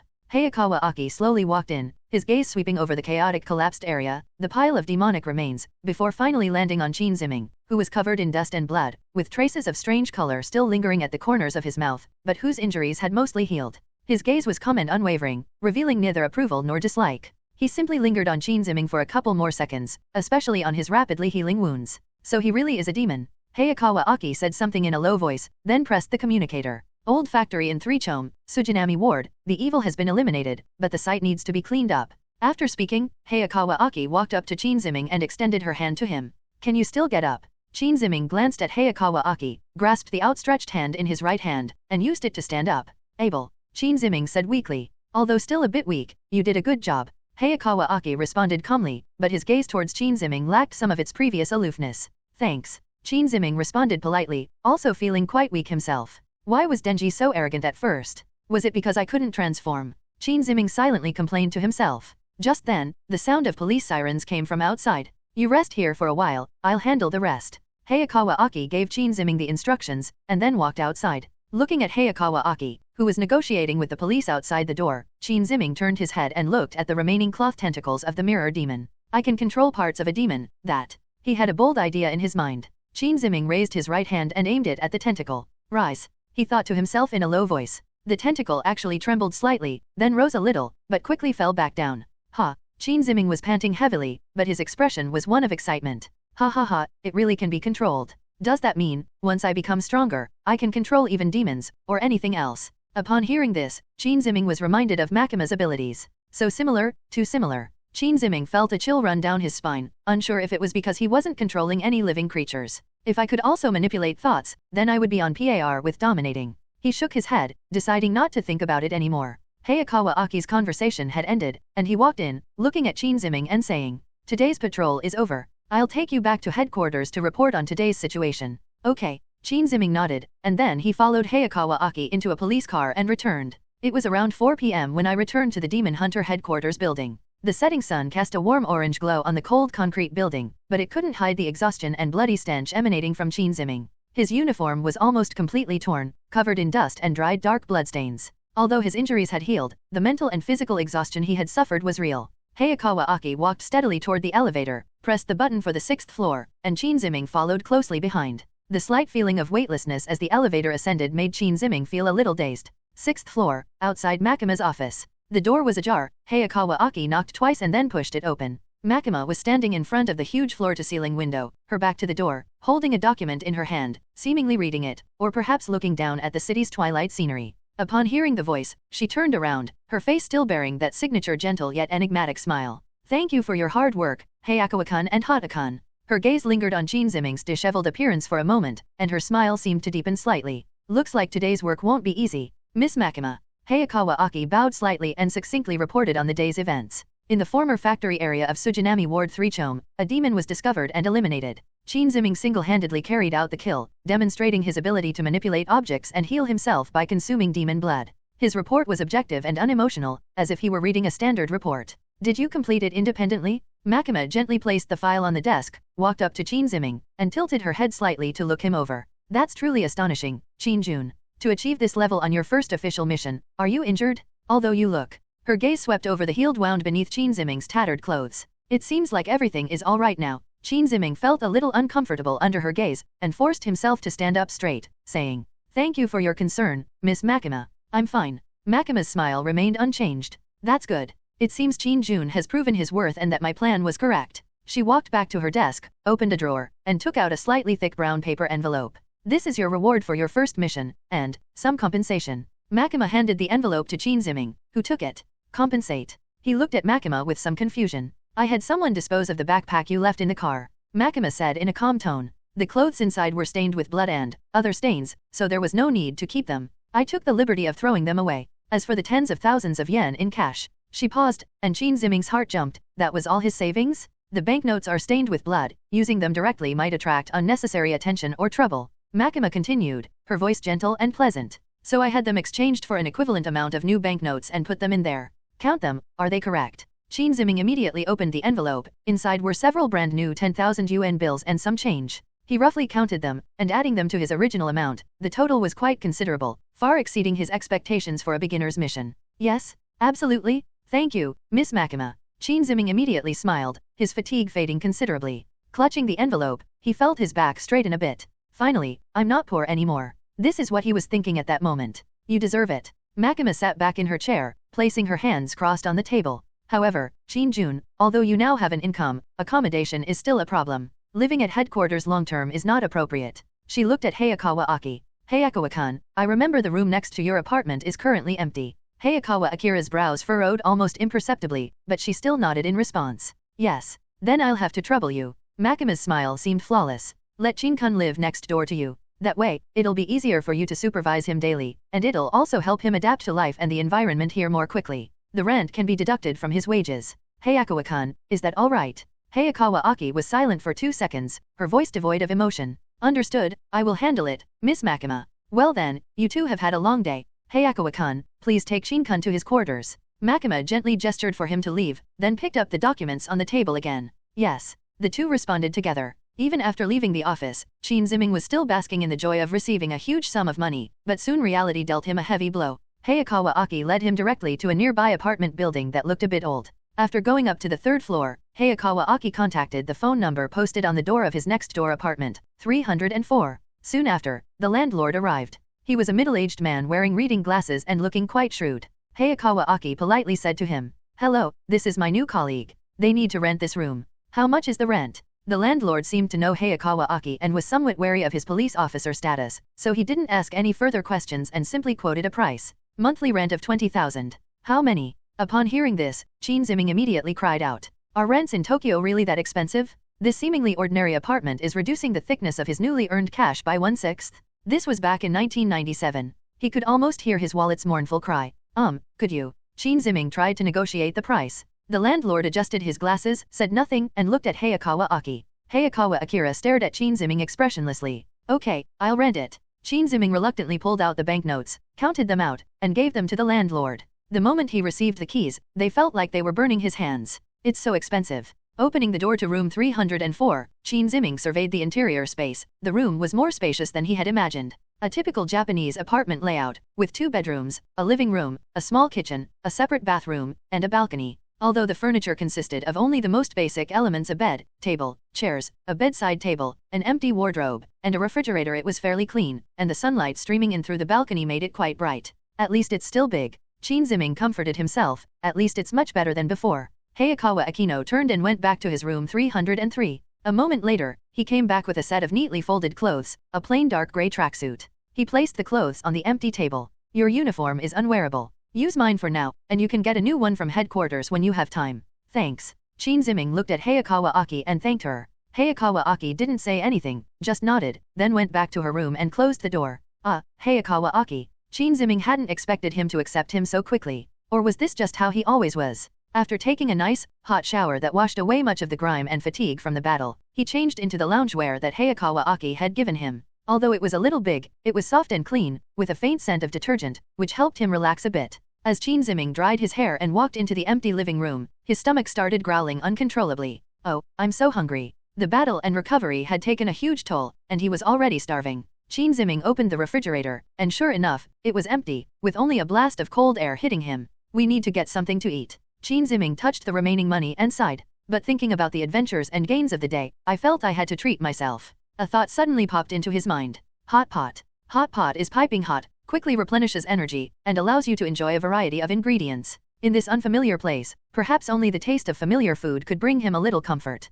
Without hesitation, Qin Ziming put all the money in the bedside table and went downstairs with only the change. After wandering around the neighborhood, he was lucky enough to find a small local market. Although it was nearing evening, some stalls were still open. Auntie, how much is this cabbage? Uncle, could you please slice the beef thinner for me? Thank you. Eggs, I'd like a carton too. Do you have tofu? Oh, this kind will do. Shiitake mushrooms, enoki mushrooms. No hot pot base? Well, this Japanese soy sauce broth will do, and I'll buy some chili peppers too. A little bit of scallions, ginger, and garlic. Qin Ziming weaved between several stalls, awkwardly haggling over prices. The vegetable vendor, seeing that he was a stranger and a young man, initially insisted on a fixed price. Young man, this price is very fair. Auntie, could you give me a discount? I'll buy more, and I'll come often. Oh dear, I just can't do anything with you. All right, since you're a new guest. Finally, Qin Ziming, carrying large and small bags of groceries, walked back home satisfied. Although it cost me money again, I feel much more fulfilled. Looking at his 2 heavy hands, he said happily. Back in the apartment building, Qin Ziming hesitated for a moment as he passed the door of room 303. Sigh, let's just consider it as building good relationships. He took a breath and then knocked on the door of room 303. After a while, the door opened. Hayakawa Aki had changed out of her uniform and was wearing similar dark-colored loungewear. Her hair was loose, and she looked less sharp, but her eyes still didn't show any emotion. What's up? He asked. That. Qin Ziming picked up the plastic bag in his hand and showed the ingredients inside. I bought some things to make hot pot. It's not fun eating alone, and I bought quite a lot. Would you like to join me, Hayakawa-senpai? Consider it a thank you for your outfit today, and, please take care of me in the future. He finished speaking in one breath, then looked at Hayakawa Aki with some trepidation. Hayakawa Aki's gaze swept over the bulging plastic bag in his hand, lingered for a moment on the fresh vegetables and slices of meat, and then looked at Qin Ziming's face, which seemed a little awkward but also full of expectation. After a few seconds of silence, just when Qin Ziming thought he was about to be rejected, Hayakawa Aki softly hummed in agreement. I have too much stuff, do you need help carrying it? Qin Ziming was taken aback for a moment, then quickly realized what was happening and handed over 2 lighter bags. Oh, thank you for your help. Hayakawa Aki took it, turned and walked towards room 304 next door. Qin Ziming quickly followed and opened the door with his key. In the brightly lit kitchen, the sounds of water washing vegetables and chopping vegetables soon filled the air. Qin Ziming busily prepared the soup base and dipping sauce, while Hayakawa Aki quietly helped wash the vegetables, her movements surprisingly skillful and orderly. The two didn't talk much, only exchanging brief, necessary questions and answers. Where are the bowls and chopsticks? I just moved here, and all I have are disposable items from the convenience store. I'll go get mine. Before long, in the center of the small living room dining table, a pot on a portable gas stove began to boil, the red and white soup bubbling and releasing a fragrant aroma mixed with the steam. Sliced beef, vegetables, tofu, mushrooms, the table was piled high with food. The two sat down facing each other. Qin Ziming prepared a very spicy dipping sauce for himself, while placing a simple soy sauce and vinegar dish in front of Hayakawa Aki. I'm starting. Qin Ziming eagerly picked up a piece of scalding hot beef with his chopsticks, blew on it, and stuffed it into his mouth. It was so hot he was panting, but a satisfied expression appeared on his face.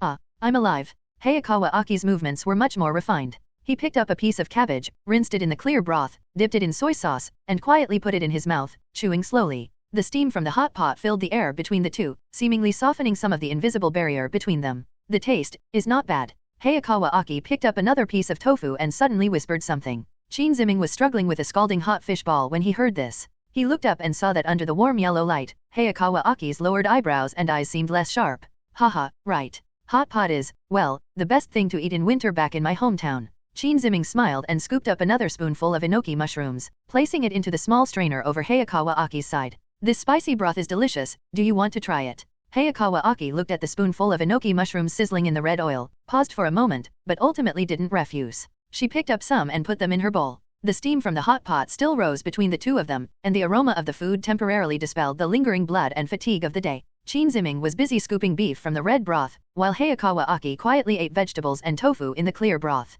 Apart from the clinking of utensils and the bubbling of the pot, the only sound in the room was chewing. Suddenly, Hayakawa Aki stopped eating. He didn't look at Qin Ziming, his gaze was fixed on the bubbling soup.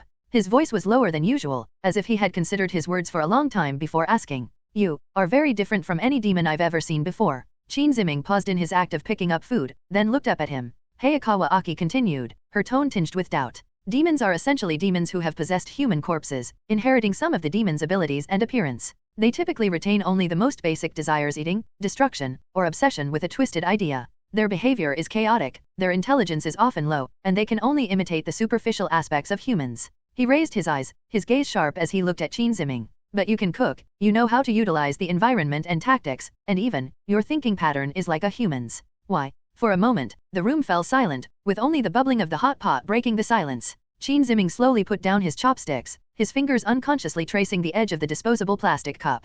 He remained silent for a moment, not answering immediately, but turning to look out the window at the deep night sky, where the warm yellow light of the room and his own somewhat blurry shadow were reflected. Why? He muttered to himself, a barely perceptible smile tugging at the corners of his mouth. Probably because I don't want to die. He turned back, meeting Hayakawa Aki's gaze, his voice calm yet carrying a heavy undertone. According to you, the demon possessed my body, or rather, we merged. But at the last moment, perhaps my will to survive was too strong, or perhaps something else unexpected happened. In any case, my consciousness, Qin Ziming's consciousness, didn't disappear like the hosts of other demons. Instead, it seized the demon's consciousness and suppressed it. Therefore, I retained my memories, my way of thinking, and even most of my feelings as a human. Qin Ziming paused, then smiled, and said, of course, the price is having more parts and instincts that are not human. As he spoke, Qin Ziming pointed to the dark red lines under the corner of his eye. And then there's the ability to manipulate things, and the thirst for blood.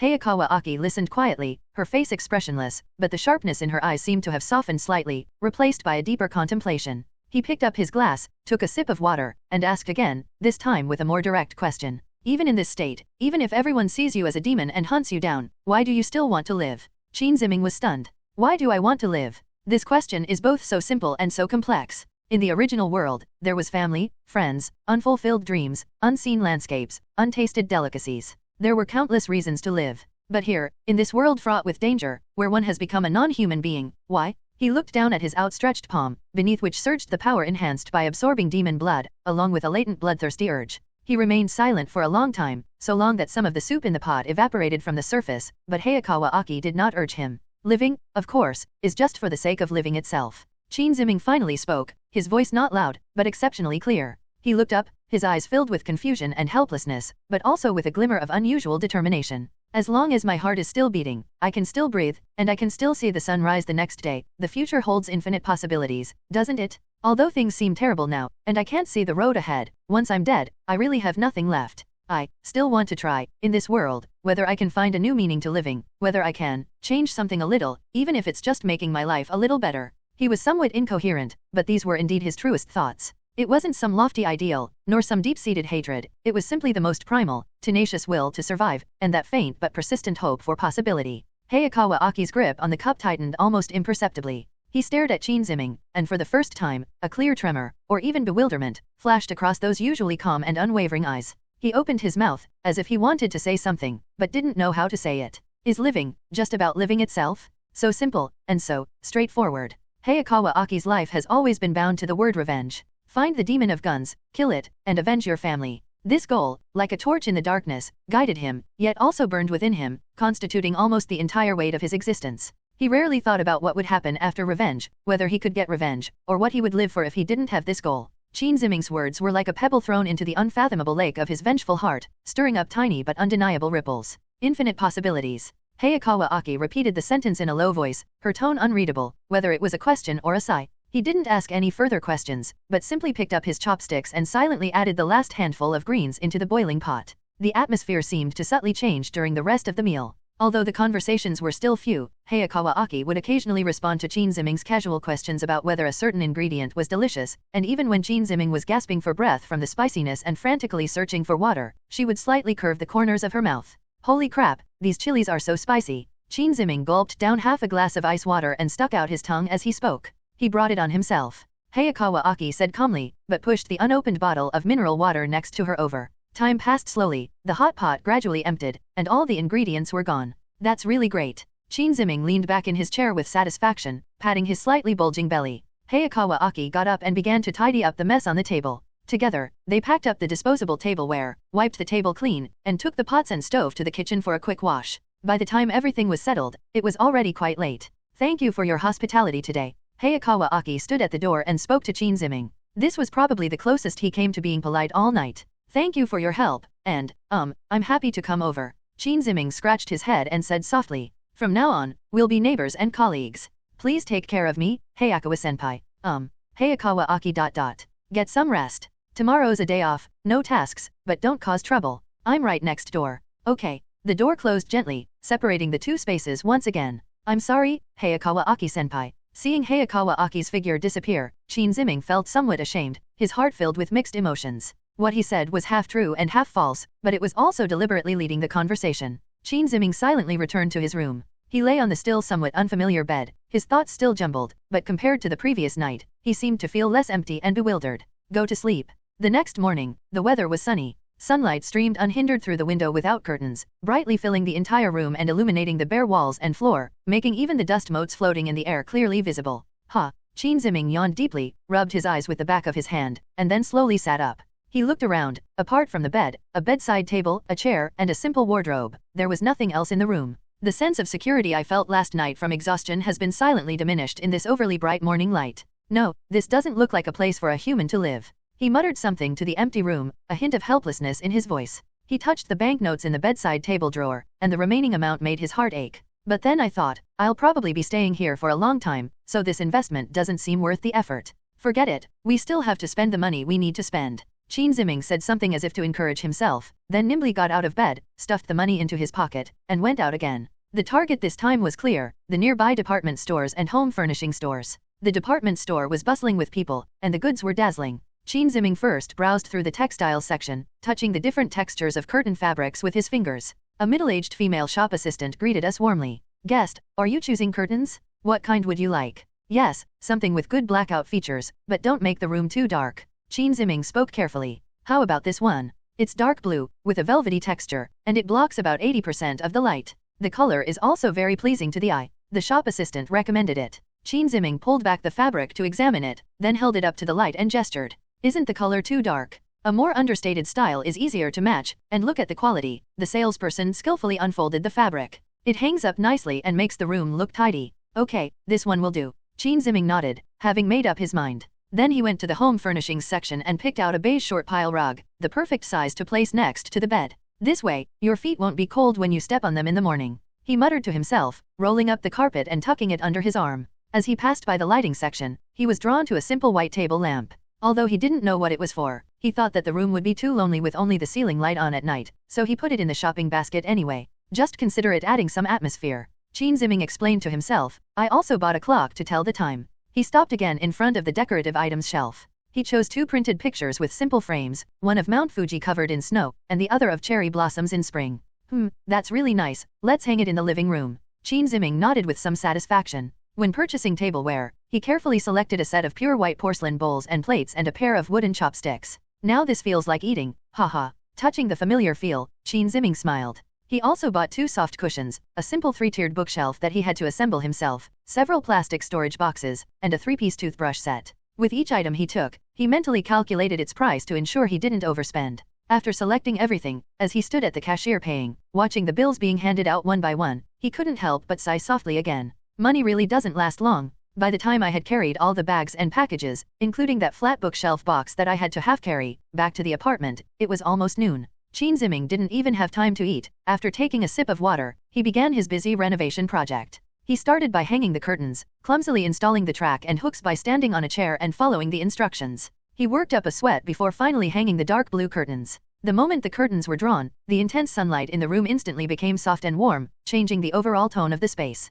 Next came the carpet. A beige plush carpet was spread out beside the bed. He couldn't wait to step on it barefoot and feel the soft texture under his feet, which made him close his eyes in comfort. Ah, Sri Lanka. Then came assembling the bookshelf. Qin Ziming followed the blueprints, tightening screws, and hammering away. Although he installed a board backwards once, a small bookshelf that looked fairly sturdy finally stood in the corner. He put the newly bought Tokyo Living Guide on it. The landscape painting hangs in the most open spot on the living room wall, the clock hangs next to it, the table lamp sits on the bedside table, the 3-piece toothbrush set is placed in the bathroom, the dishes are washed, dried, and stored in the only small cabinet in the kitchen, and miscellaneous items are categorized and put into storage boxes and stuffed under the bed. He worked until 3 or 4 in the afternoon. After the last item was put away, Qin Ziming straightened his slightly sore back and looked around the newly renovated room. Sunlight filtered through the blue curtains, transforming into a soft, hazy glow that cast clear window pane shadows on the carpet. The air was filled with the faint scent of new textiles, mixed with the smell of paper and wood. Although still simple, it already had a distinct personal touch and traces of life.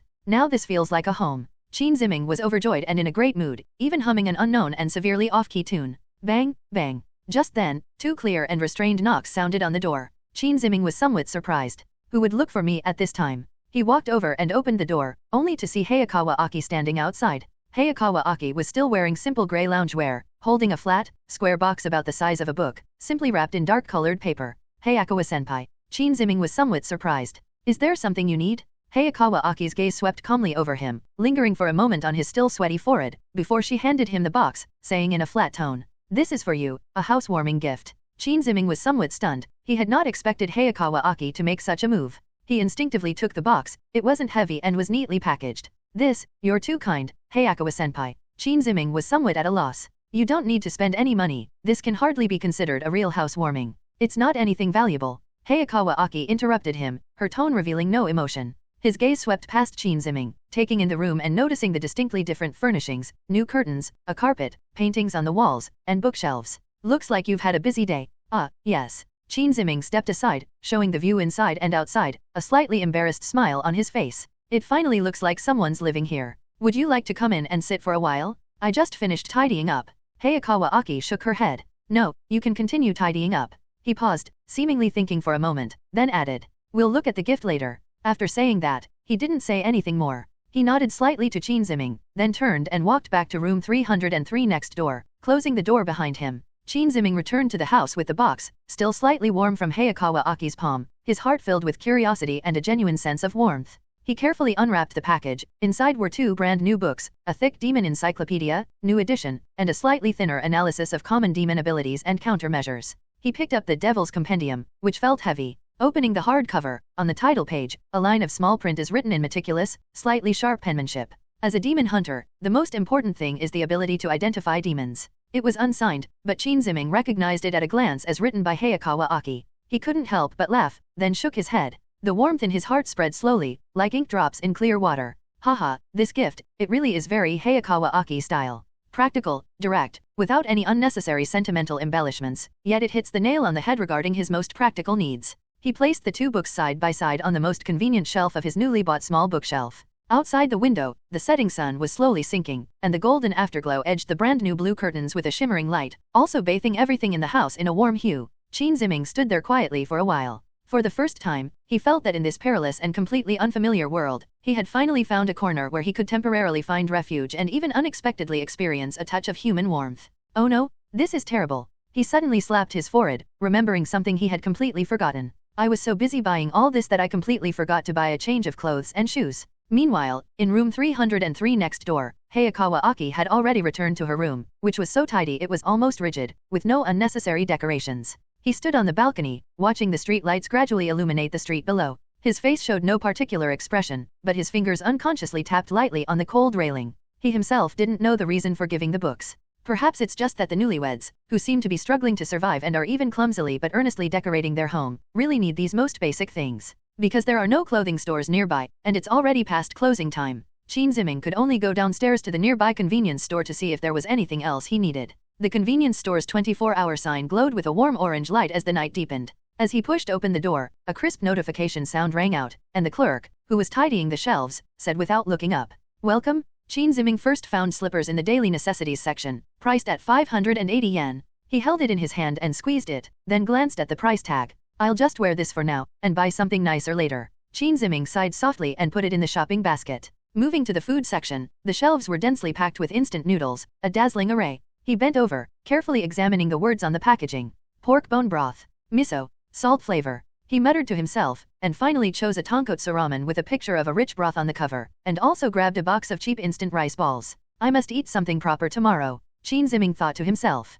Back at the checkout counter, the clerk, a young man, scanned the barcode and asked routinely, "Does it need to be heated?" "Okay, could you please heat up the rice balls?" I returned to the apartment carrying a small plastic bag. The hallway was quiet. As he passed room 303, he noticed a sliver of light shining through the crack in the door. Qin Ziming returned to his room and changed into the slippers he had just bought. He boiled water in the small electric kettle in the room, made instant noodles, and when he lifted the lid, the rising steam and rich aroma instantly filled the space that had just become a home. Sitting on his newly bought cushion, Qin Ziming leaned against the bedside, slurping instant noodles and eating rice balls from a paper bowl. Night had completely fallen outside the window, and the city lights cast blurry shadows on the carpet through the blue curtains. He ate quickly. The warm food soothed his stomach, which had been empty all day, and it made him relax completely. After finishing his meal, Qin Ziming cleaned up the trash, washed up briefly, and then lay down on the bed. The new curtains do a great job of blocking out light. The room is dimly lit, perfect for sleeping. Qin Ziming stared at the ceiling, his mind blank, his thoughts gradually becoming hazy.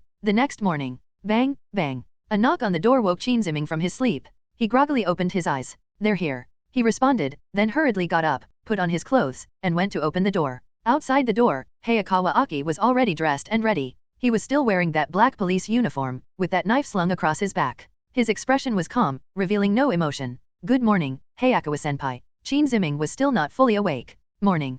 Hayakawa Aki nodded. "You have 20 minutes to wash up and get ready, then you can set off on patrol." "Okay, right away." Qin Ziming immediately snapped out of it, turned around, and rushed into the bathroom. About 15 minutes later, he was all ready, still wearing the same clothes as yesterday, but at least his face was clean and his hair was somewhat combed. He said somewhat apologetically to Hayakawa Aki, who was waiting at the door. "Sorry, senior, I don't have any other clothes. Just pick it up at headquarters after today's patrol." Hayakawa Aki said briefly, then turned and headed towards the stairs. "Let's go." "Okay." Qin Ziming quickly followed. The streets were quiet in the early morning, and there was a slight chill in the air. Hayakawa Aki's steps were steady and quick, and Qin Ziming needed to quicken his pace slightly to keep up. "Senior, are our daily patrol routes fixed?" Qin Ziming asked, his breath condensing into white mist in the cold air. "The general plan is fixed, but adjustments will be made based on intelligence." Hayakawa Aki replied, his gaze sweeping over the shops on both sides of the street, the alleyway entrances, and the windows of the buildings. The main focus of the patrols should be on places where demons might be attracted, such as areas with high foot traffic, areas prone to generating negative emotions, or locations with reported sightings. What does negative emotions refer to? Fear, despair, hatred, intense pain. Hayakawa Aki said very calmly. These emotions attract demons, they feed on them and are drawn to them. Qin Ziming nodded thoughtfully. He recalled the original setting. In this world, human fear takes form, giving birth to demons. The more terrifying a demon's name, the stronger its power. Moreover, after death, it goes to hell, and after dying in hell, it returns to the human world, making it virtually immortal. The two turned a street corner, and there was a small park in front of them. Several elderly people were strolling in the park, while commuters hurried through, taking shortcuts. "What about places like this?" Qin Ziming pointed to the park and asked. "Does it happen here too? Even in peaceful places, demons can appear." Hayakawa Aki stopped and turned her gaze to a bench deep in the park. There was a small-scale demon attack here. An unemployed man, in his despair while attempting suicide, caused a suicide demon to possess his body. Qin Ziming was stunned. And what happened next? "It was naturally disposed of," Hayakawa Aki replied, and started walking again. Therefore, patrolling is not just about finding demons that have already appeared, but also about being aware of people and events that may trigger incidents. Oh, Qin Ziming nodded in agreement. Why didn't he remember these details in the original work? Over the next few hours, Hayakawa Aki led Shinziming through commercial streets, residential areas, school areas, and even past an abandoned small factory. At each new location, Hayakawa Aki would simply explain the local characteristics and points to note, just as he had done at the beginning. Hayakawa Aki will answer Shinziming's questions as long as they aren't too outrageous. Senior, is there a pattern to the appearance of demons? No. How different are there between demons? Look at the level of people's fear of it. What if we encounter a demon we can't defeat? Call for backup, retreat, and survive.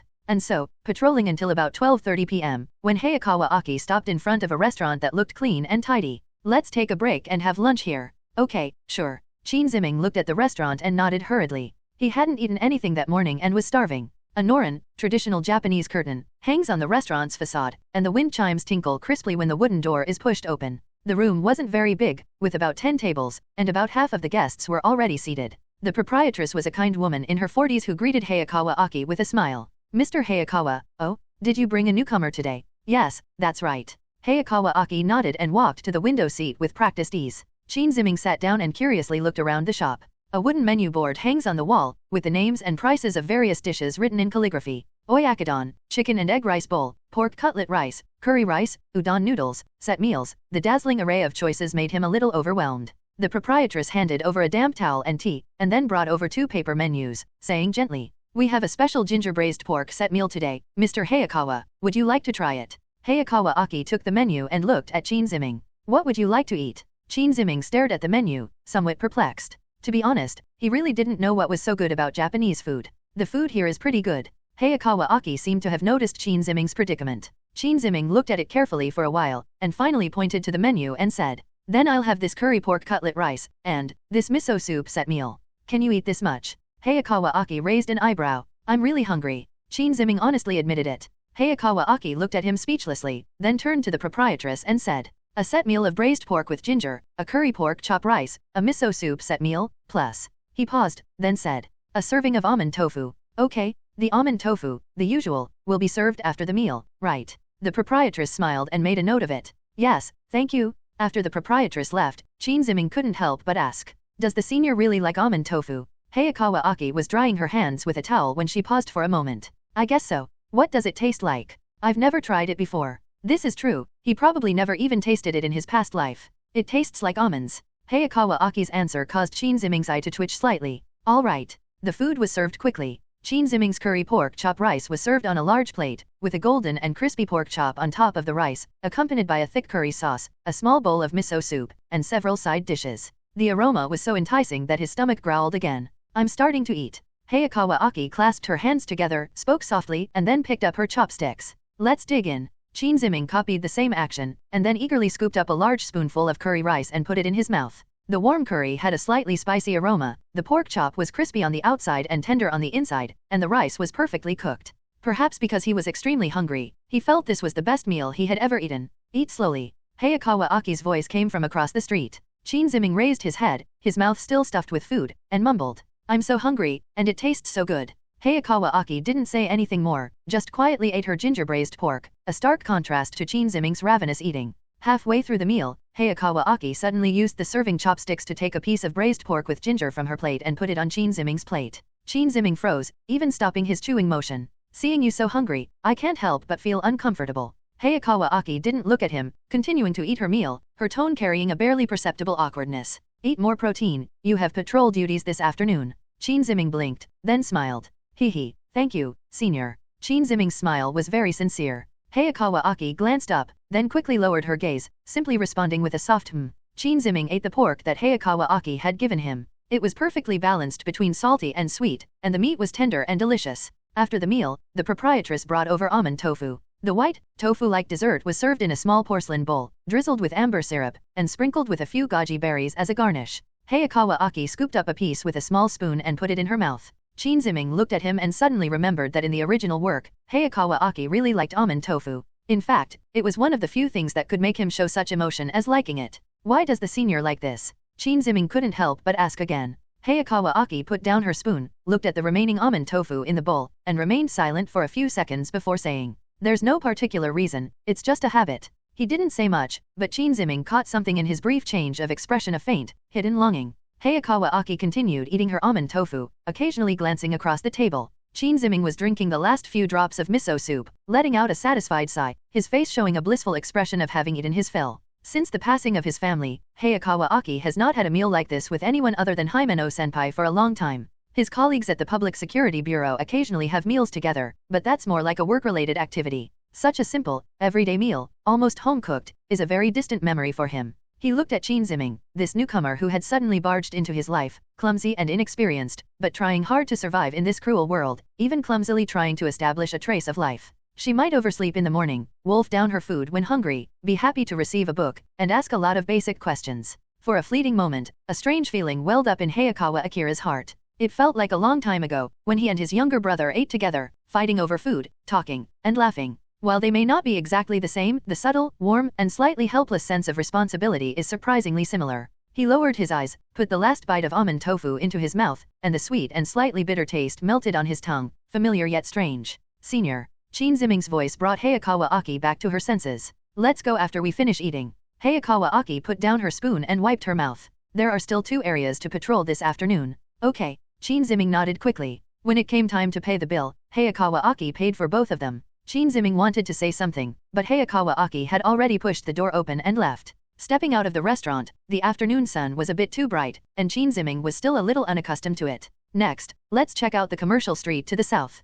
Hayakawa Akikaka and Qin Ziming spoke. There's a lot of foot traffic there, we need to patrol it carefully. Yes. Qin Ziming followed behind him. It takes about 20 minutes to walk from the restaurant to the shopping street to the south. The two walked through several relatively quiet residential streets, where afternoon sunlight filtered through the branches of the roadside trees, casting dappled shadows on the pavement. The air was filled with the faint aroma of cooking from nearby houses, and occasionally the sounds of a television or children's laughter could be heard. Qin Ziming followed half a step behind Hayakawa Aki, still digesting the satisfaction from the meal he had just eaten. He was wondering whether he should ask where to buy clothes after the afternoon patrol when suddenly, a faint scent entered his nostrils. The smell was hard to describe. It was like rust mixed with rotting flesh, with a cloyingly sweet, fishy odor, and an indescribable, instinctively repulsive, and terrifying scent. Qin Ziming's stomach clenched uncontrollably, and he almost vomited up the lunch he had just eaten. Senior. He stopped, his face showing some distress, and asked, "Can you smell it?" Hayakawa Aki stopped almost simultaneously. His expression instantly sharpened, and he turned to ask, "What does it smell like?" "It's disgusting, it looks like blood, or like something rotten." Qin Ziming covered his nose and said, "And it makes you very uncomfortable, the kind of discomfort that gives you the creeps. There's a demon nearby." Hayakawa Aki did not question Qin Ziming's description. After all, demons' senses are indeed stronger than humans. He quickly looked around, his eyes scanning every corner of the street. At this moment, both of them noticed something was wrong. The sparse pedestrians ahead suddenly began to run towards them at a faster pace. At first, only a few people jogged, but then more and more people surged in from the direction of the shopping street, their faces showing undisguised panic. What happened? Run? Over there? There's a demon over there. The noise was mixed with screams. A middle-aged man stumbled as he ran past them, nearly falling, but was caught by Hayakawa Aki. What happened? Hayakawa Akishige asked the question. The man's face was deathly pale, and his lips trembled as he pointed behind them, towards the shopping street. The building collapsed. There was something, black, with many hands. Before the words had even finished. Boom. A deafening explosion came from the direction of the shopping street, followed by the roar of buildings collapsing. The ground was trembling slightly, and a cloud of smoke mixed with dust and debris rose in the distance. Hayakawa Aki's reaction was astonishingly fast. Almost at the same time as the explosion, he drew his long samurai sword from behind his back, and with his other hand, he pulled out a police walkie-talkie. This is Hayakawa Aki. A suspected demon attack has occurred in the Minami 3rd Ward shopping district. Requesting backup and immediate evacuation of residents in the area. Repeat, requesting backup and evacuation. A hurried response came from the walkie-talkie. Received. Support has been deployed. Please maintain communication. Hayakawa Aki threw the scabbard on the ground, picked up the sword, turned to Qin Ziming, and said sternly, "Stay close to me. If things get bad, evacuate immediately. Understand?" Clear. Following Qin Ziming's response, the two rushed against the flow of people towards the shopping street. The closer he got to that spot, the stronger the nauseating smell became, almost solidifying as it seeped into Qin Ziming's lungs. After turning the last street corner, the sight before him made him gasp. At the entrance to the shopping street, a 6-story residential building had collapsed in the middle, with the reinforced concrete debris piled up like a small mountain, and the smoke and dust had not yet completely dissipated. And standing atop those ruins was something, or rather, a demon. It was about 3 stories tall, its body made of some kind of pitch-black, asphalt-like substance, its surface constantly writhing and undulating, as if it were made of countless black tentacles entangled together. At least a dozen arms extend from both sides of the torso, each with a different shape.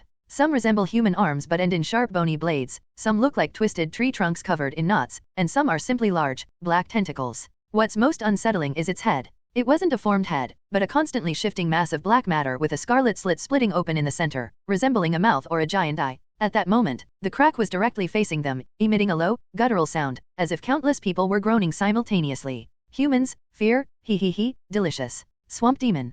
Hayakawa Aki shielded Qin Ziming half a step behind him, gripped his sword with both hands, leaned forward slightly, and assumed a fighting stance. Step back, this is not something you can handle right now. Qin Ziming wanted to say something, but Hayakawa Aki had already launched an attack. He was incredibly fast, closing the distance to the demon in almost a few seconds. The katana drew a gleaming silver arc in the air, slashing straight at the demon's closest arm, the one with a bone blade at the end, which was raised high, ready to smash into the ruins.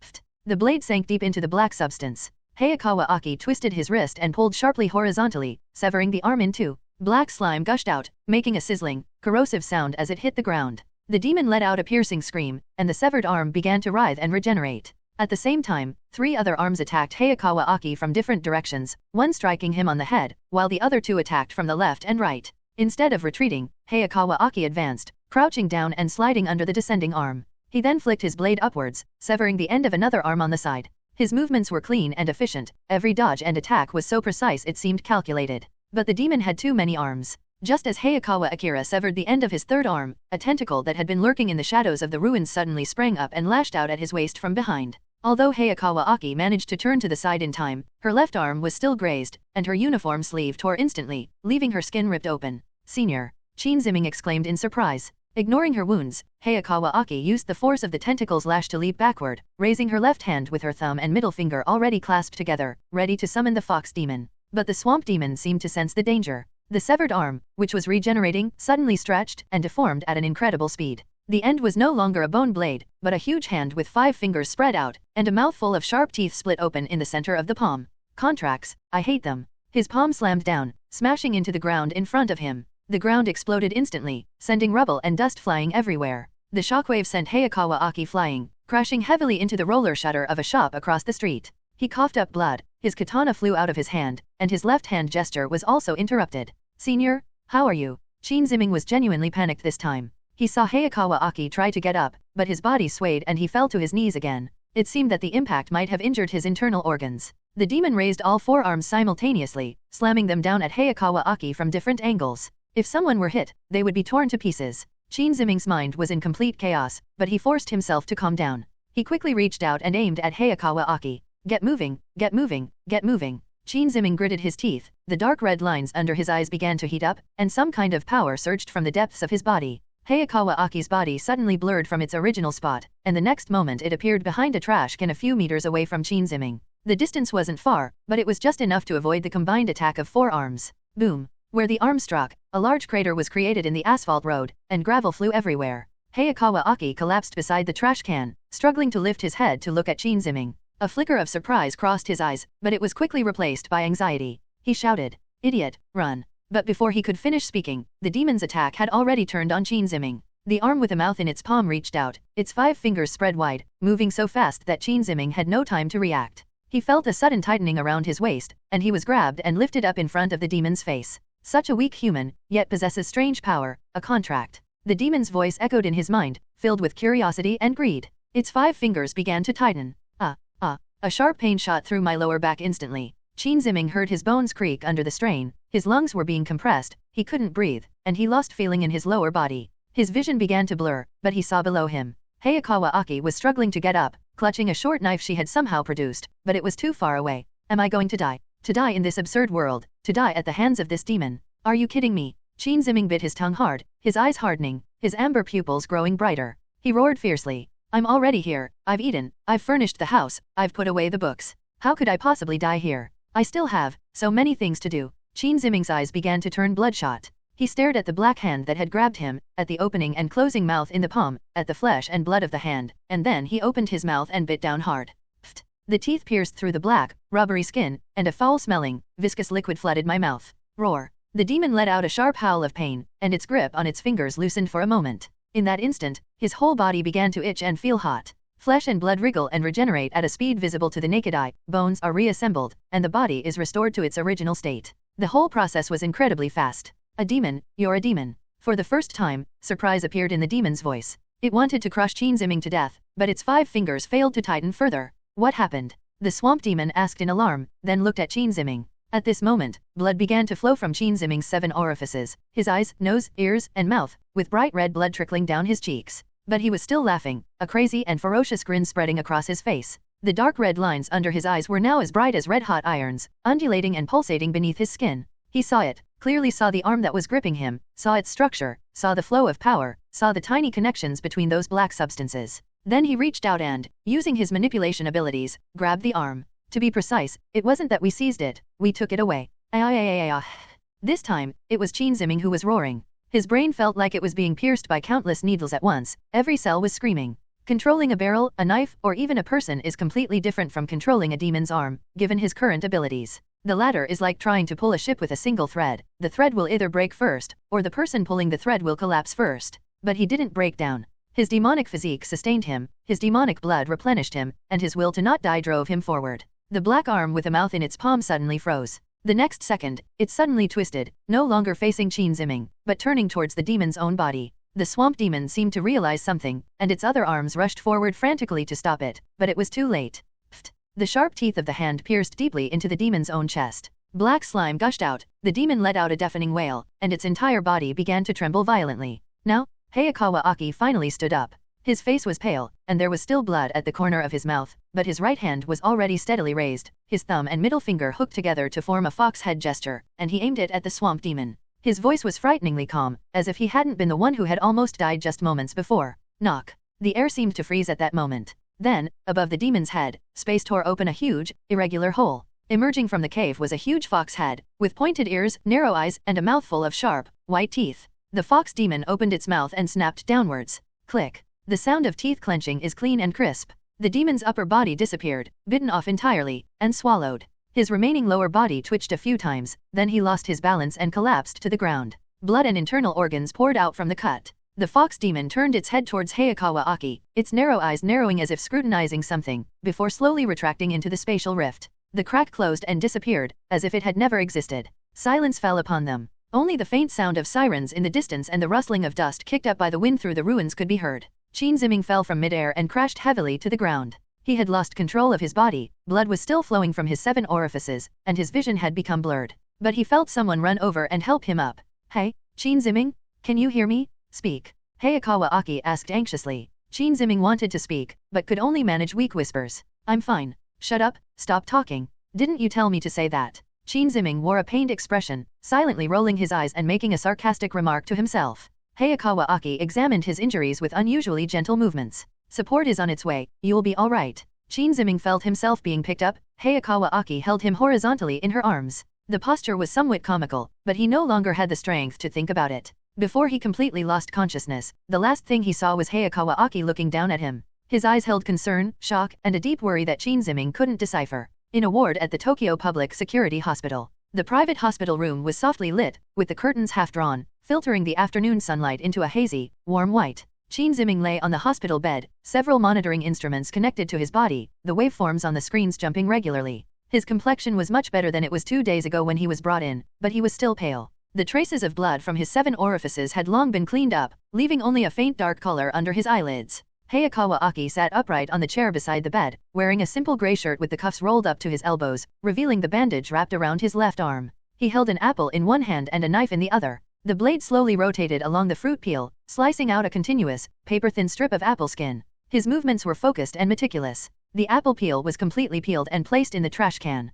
Hayakawa Aki then cut the apple into small pieces, placed them in a small porcelain dish on the bedside table, and stuck 2 toothpicks in them. After doing all this, he did not leave, but simply looked at the unconscious Qin Ziming with a complicated expression. Just then, the ward door was gently pushed open. Yo, Chiu. A woman's voice, tinged with a hint of laziness and amusement, rang out. Ji leaned against the door frame, wearing a black police uniform jacket over a white shirt, with his tie loosely draped. She held a cigarette between her fingers, but didn't light it, it was just a habitual gesture. Hayakawa Aki did not look back. Senior Himeno, smoking is prohibited in the hospital. Okay.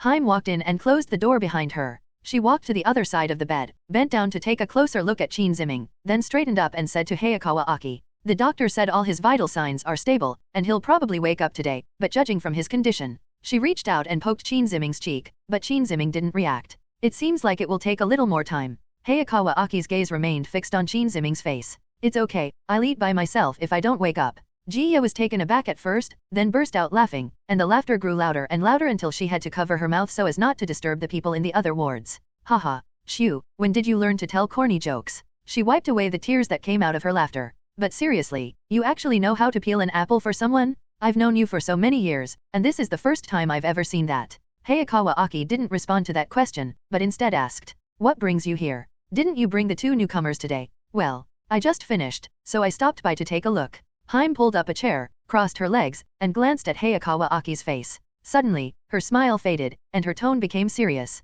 She looked at a sword leaning against the corner. Shu, I have a question for you. What's up? That day, did you use the contract for that knife? After these words were spoken, the ward fell silent once more. Hayakawa Aki slowly raised her head and looked at Himeno. Those usually calm eyes now reflected Haim's serious face. Then, he smiled softly. No, I only used the knife, I didn't invoke the contract. Jia stared at him for a few seconds, then suddenly relaxed and returned to her lazy demeanor. Ah, that's good. She stood up, walked around the foot of the bed, and went to Hayakawa Aki's side. She naturally wrapped her arms around his neck, practically hanging on him, and looked at Qin Ziming on the bed with a grin. But speaking of which, this newbie is pretty impressive. A demon of that level usually requires 3 or 4 professional demon hunters working together with a contract to kill, and he, a newcomer, managed to hold out until you summoned the fox. Hayakawa Aki didn't push her away, as if she was already used to it. After all, he's a demon. Oh. Jia tilted his head, his eyes narrowed, and the casual smile faded from them, replaced by the sharpness of a seasoned demon hunter. No wonder. Oh, by the way, Shu, do you know what you killed that day? Hayakawa Aki frowned slightly upon hearing this and asked. Isn't it a swamp demon? It's definitely a swamp demon. Jia released him, took out a lighter from her pocket, and instinctively wanted to light a cigarette, but remembering that this was a hospital, she reluctantly put it away, only keeping the cigarette in her mouth. But it wasn't the ordinary kind. While we were dealing with the aftermath, we found this inside the remaining parts of that guy's body. She pulled out a few pieces of flesh shaped like bullets from her other pocket, which were contained in a transparent evidence bag. The substance looked like solidified asphalt, but had a metallic sheen. Upon closer inspection, one could see fine, vein-like red lines spreading within it. Hayakawa Aki's pupils suddenly contracted. Gun demon meat slices. He spoke each word slowly and deliberately. That's right. Haim tossed the evidence bag to him and said, it weighs a full 0.5 kilograms. No wonder that demon is abnormally strong. Hayakawa Aki took the evidence bag, her fingers unconsciously tightening. He stared at the few slices of meat inside, his eyes churning with an extremely complex mix of emotions, shock, anger, hatred, but deep down, a sudden, blazing light ignited within him. 0.5 kg. He repeated in a low voice. There are so many. Jia looked at him, at the undisguised joy on his face as he drew one step closer to revenge, and felt a slight pang in her heart. She leaned against the window, the setting sun shining in from behind, gilding her silhouette with a golden edge, but making her expression even more difficult to discern. Autumn. She suddenly spoke, her voice much softer than usual. If you really get revenge. Jia paused, as if needing to gather her courage to ask the next question. I mean, if one day, the demon of guns dies, and you avenge your family, what will you do next? The joy on Hayakawa Aki's face froze. He slowly, very slowly raised his head and looked at Jia again. The light from the window stung his eyes, but he didn't look away. This question was like a bucket of ice water, suddenly poured onto the burning flame in his heart. What's next? He hadn't thought about it. Over the years, his life has followed only one path, with one goal, to become stronger, collect the flesh of the gun demon, find it, and kill it. Everything else life, the future, even living itself is merely an accessory to this goal, a blurry landscape on either side of the path to revenge, not worth lingering over or pondering. But now, Haim asked him, and then what? He opened his mouth, as if to say something. Continue being a demon hunter. I want to say, live an ordinary life. But these answers all seemed so pale and empty. They were like standard answers from a textbook, not genuine desires that grew from the depths of his heart, belonging to Hayakawa Aki. Then, without warning, he remembered what Qin Ziming had said. Living is simply for the sake of living. To live, is simply to live itself. It wasn't for revenge, nor for some distant goal, nor to become anyone or prove anything. Just existing. Breathe, eat, sleep, feel the sunshine and wind, talk to people, eat a bowl of almond tofu, that's all. Hayakawa Aki lowered his head, looking at the evidence bag in his hand, which represented the entire meaning of his life over the years. But at this moment, beyond that meaning, something else seems to have emerged. I have no idea. Finally, he spoke honestly to Haim. His voice was very soft, but Himeno still heard it. Jia stared at him for a long time. Then she laughed, a gentler, softer laugh. It's okay if you don't know. As she spoke, she walked over and patted Hayakawa Aki on the shoulder. There's still time, I can think about it slowly. She walked to the door, then turned back. Take good care of him these next few days. I'll take those 2 new recruits to your patrol area, their training is almost finished. Himeno-senpai. Relax, relax, don't thank me. If you want to thank me, buy me a drink after you're done here. Ji-ya waved, opened the door, and walked out. The door closed gently. The ward fell silent again. The sun sank a little lower, and the light became redder and dimmer. The monitor continued its regular ticking. Hayakawa Aki sat motionless in the chair. He glanced at the bag of evidence in his hand, then at Qin Ziming lying unconscious on the bed, and finally at the plate of peeled apples on the bedside table. The apple slices gleamed with a slightly moist sheen in the gradually dimming light. Much later, he reached out, picked up a piece of apple, and put it in his mouth. The crisp sweetness, with its unique fruity fragrance, melted on his tongue. He picked up another piece, but this time he didn't eat it, he just held it between his fingers and looked at it. Then, he gently placed the piece of apple beside Qin Ziming's pillow. Wake up? Hayakawa Aki spoke in a low voice, so softly that only she could hear it. The sky outside the window darkened completely, and the first star lit up the Tokyo night sky. The city lights gradually came on, and the traffic flowed like a river, with crowds of people everywhere. In this vast city that devours countless lives and dreams, this small hospital ward is like a quiet, isolated island. At the end of the hospital corridor, Haim leaned against the wall and finally lit the cigarette she had been holding in her mouth for a long time. She took a drag, slowly exhaled the smoke, and looked out the window at the brightly lit city. Achoo, she murmured to herself, a smile playing on her lips. Finally, I'm starting to look forward. The red glow of the cigarette butt flickered in and out of the dimly lit corridor. On the 3rd day of his coma, at noon. Well, a weak voice came from a room in the hospital. Qin Ziming's consciousness began to slowly return. He heard a regular, gentle beep sound. Then I smelled the clean, slightly pungent odor of disinfectant. His fingers twitched, touching the somewhat hard bed. Something was holding his left hand in place, and a slight coolness was spreading through his veins. Qin Ziming opened his eyes. White ceiling, fluorescent light tubes, 4 drip stand, monitoring instruments. The hospital, he thought to himself. After spending about 10 seconds confirming that he was still alive, he began to slowly turn his neck and observe his surroundings. It was a single hospital room, small but clean. The curtains were half open, and the sun was blazing outside. Judging by the angle of the light, it must have been midday. On the bedside table was a plate of sliced apples, the apple pieces arranged neatly in a white porcelain dish, with 2 toothpicks stuck in the side. He then moved his head slightly and noticed an apple next to his pillow, as if it had been placed there intentionally so he could see it as soon as he woke up. Who peeled this apple? Qin Ziming muttered to himself, his voice hoarse. Kukakaken. He tried to raise his hand, but felt weak and sore all over, as if he had just finished running a marathon, with every joint resisting. Moreover, my mind felt heavy and swollen, with a persistent, subtle tearing sensation deep inside. Is this a side effect of overusing one's abilities? As Qin Ziming spoke, he began to recall the events leading up to his unconsciousness. Bleeding from all 7 orifices, feeling as if my brain was being pierced by countless needles, the sensation of almost collapsing while controlling that demonic arm. But at least, he's still alive. He lifted the blanket and looked inside. His body was perfectly intact, without even a scar on his skin, as if the horrific scene of his body being crushed that day was just a nightmare. Just then, my stomach started growling, the sound unusually clear in the quiet ward. Qin Ziming awkwardly rubbed his stomach, his gaze involuntarily drifting towards the plate of apples. It's peeled so beautifully, with thin skin and thick flesh. The flesh gleams glistening in the light, and the piece right next to my pillow is so close, emitting a sweet aroma. This is definitely for me to eat. I might as well eat it, he said to himself. She then reached out, her movements somewhat slow and stiff, and picked up the piece of apple from beside her pillow, putting it in her mouth. The crisp, sweet, and juicy sensation instantly fills your mouth. After eating what was beside his pillow, he looked at what was on the table. He popped pieces of apple into his mouth one by one with a toothpick. The sweetness and juiciness of the apple soothed his parched throat and empty stomach, making Qin Ziming feel like he was slowly coming back to life. That feels good. After finishing the last small piece, he licked his lips with a lingering sense of satisfaction and said, "Should we press the call button to ask the nurse if they have any food or water?" Qin Ziming was thinking about it. At that moment, the door to the ward was pushed open. Hayakawa Aki walked in, carrying a plastic bag with a convenience store logo on it, which appeared to contain bento boxes and drinks. He wasn't wearing his uniform today, but rather a dark blue casual jacket over a simple white t-shirt, making him look a few years younger than usual. The two locked eyes. Hayakawa Aki's gaze first fell on Qin Ziming's face, then slid to the empty toothpick in his hand, and finally landed on the empty porcelain plate on the bedside table. The ward was silent for a few seconds. Woke up. Hayakawa Aki spoke first, her tone gentle. Just woke up.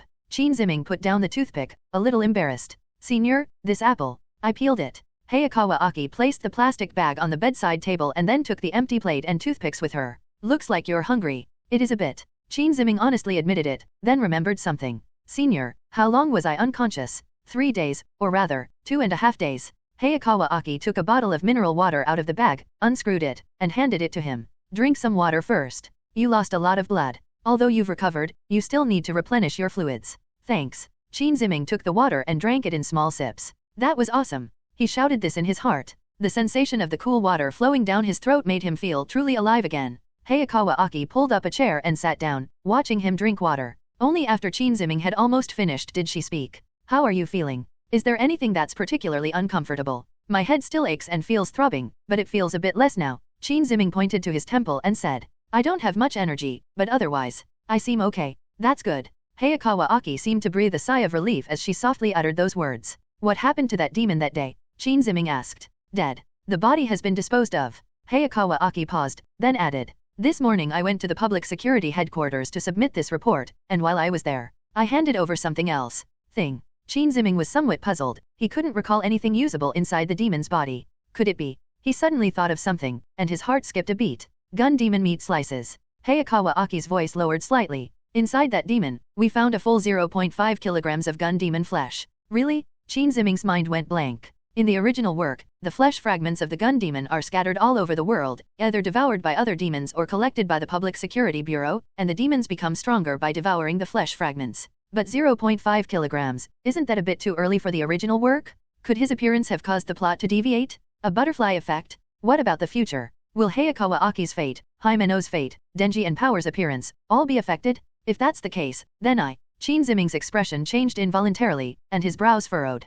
Hayakawa Aki, unaware of Qin Ziming's inner thoughts, misunderstood his appearance and assumed he was unaware of the devil of guns. You don't know what gun demon meat slices are, right? His tone was a little gentler than usual. That's true, after all, you haven't been here long, and no one has told you about these things. He then began to explain. The demon of the gun is one of the most powerful and dangerous demons known to date. Although Hayakawa Aki's voice remained calm, Qin Ziming sensed something deeply buried beneath that tranquility. It was born from humanity's fear of firearms. 13 years ago, it first appeared in the United States and launched a massive attack, causing the deaths of more than 1.2 million people worldwide, including 57,912 in Japan. Qin Ziming listened quietly. He knew all of this, but hearing it from Hayakawa Aki's mouth gave him a completely different feeling. My family. Hayakawa Aki continued speaking, her eyes fixed on Qin Ziming. Among those 50,000 people. For a moment, the room fell silent. Then the gun demon disappeared, but because of his extremely fast movement, some charred tissue from his body fell off and was secretly collected by public security forces in various countries. He paused, then said, So, I became a demon hunter and joined the Public Security Bureau to collect the scattered pieces of gun demon flesh all over the world. Because the pieces attract each other, if a certain number of pieces are collected, they will move towards the main body, and then I can. He didn't show any obvious expression on his face when he said this, but Qin Ziming saw the anger in his eyes. Qin Ziming opened his mouth, then closed it again. He had many questions for Hayakawa Aki, but he didn't know how to ask them. Recalling the days I spent with Hayakawa Aki, Qin Ziming asked a question he knew the answer to, but couldn't help asking it anyway. Senior. Qin Ziming's voice was very soft. If you were to die in the most tragic way in the future, would you still seek revenge? Hayakawa Aki raised her head and looked directly into Qin Ziming's eyes. Sunlight streamed in through the window, casting shadows that were half light and half dark on his face. For a few seconds, Qin Ziming thought he wouldn't answer. Meeting. One word, resolute and decisive, without any hesitation. Qin Ziming closed his eyes. A complex mix of emotions welled up inside him, making his chest feel tight. He had hoped that their time together these past few days would lead Hayakawa Aki to a different answer. But isn't that just how Hayakawa Aki is? Why? Qin Ziming asked in a low voice, but it sounded more like he was talking to himself. Because some things are more important than how you die. Hayakawa Aki said this. But Qin Ziming sensed the weight beneath that calm. That was an obsession that had accumulated over more than a decade and had almost become tangible. Silence fell over the ward once again. The only sounds were the regular beeping of the monitoring device and the faint noise of traffic in the distance outside the window. Gurgle. Qin Ziming's stomach growled again, and this time it was even louder than before. The sound was particularly jarring in the quiet hospital room, even somewhat comical. Hayakawa Aki glanced at him, and Qin Ziming's ears turned red with embarrassment. Let's eat first. Hayakawa Aki stood up, took 2 bento boxes from the plastic bag, and handed one to Qin Ziming. The hospital's mealtime has passed, so I bought this at the convenience store. I'll have to make do for now. Thank you, senior. Qin Ziming took the lunchbox. It was warm, so it seemed that Hayakawa Aki had specially reheated it. The two then quietly began to eat their lunch. Qin Ziming's was pork cutlet rice bowl, while Hayakawa Aki's was a simple oyakodon, chicken and egg rice bowl. The convenience store bento box didn't taste particularly good, but for Qin Ziming, who had been starving for a long time, it was a delicacy, so he ate it very quickly. Halfway through the meal, Hayakawa Aki suddenly said, "Let's complete the discharge procedures this afternoon." Huh? I can be discharged now. Qin Ziming looked up, puzzled. The doctor said all your vital signs are normal and you could have been discharged long ago. The hospitalization is just a precaution. Hayakawa Akito. And, Miss Makima is meeting us tomorrow. Qin Ziming's heart tightened upon hearing this. Miss Makima? Why? I don't know, she only told me to take you to headquarters. Hayakawa Aki glanced at him. Anyway, get some rest today, and we'll leave at 9 o'clock tomorrow morning. Ah, okay. After finishing her meal, Hayakawa Aki called the doctor for a final checkup. Just as he said, Qin Ziming had fully recovered, with only some fatigue and headaches remaining. The discharge procedures were completed quickly. In less than an hour, Qin Ziming changed into the uniform that Hayakawa Aki had brought with him when he went to the police station and appeared at the hospital entrance. The afternoon sun shone warmly on him, and the air was filled with the smells of city exhaust fumes and food. Qin Ziming took a deep breath. It feels so good to be alive. Hayakawa Aki hailed a taxi. The two barely spoke the rest of the way. Qin Ziming stared at the fleeting street scenes outside the window, his mind a jumbled mess. Gun-wielding devil meat slices, Hayakawa Aki's revenge, Makima's summoning, and his own abilities. What will the future hold? Where will the story lead? Can he change anything? And should he change anything? The car stopped downstairs at the apartment building.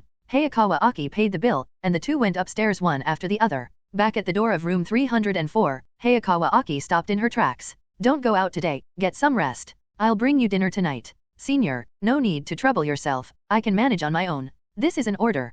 Hayakawa Aki has cut ties with him. Your condition is still unstable and needs to be observed, understand? Clear. I'll come wake you up at 8:30 tomorrow morning. Okay. Hayakawa Aki nodded, then turned and went back to 303. Qin Ziming also used his key to open the door and stepped into his small home. The dark blue curtains were drawn, and the room was dimly lit and softly lit. The carpet, bookshelves, paintings on the wall, clock, lamp, everything is just as it was when he left, except for a thin layer of dust. He took off his shoes and stepped barefoot onto the carpet, feeling the soft texture beneath his feet. Then he walked to the bedside, lay down, and buried his face in the pillow. Tired. Not physically tired, but mentally tired. Qin Ziming lay there for a long time, his mind replaying everything that had happened in the past week like a movie. Time travel, becoming a demon, meeting Makima, arriving at the Public Security Bureau, arranging the room, Hayakawa Aki delivering a book, patrolling, demon attack, losing a leg, regenerating through blood, controlling a demon arm, falling into a coma, waking up in the hospital, that conversation about revenge. Then he sat up abruptly,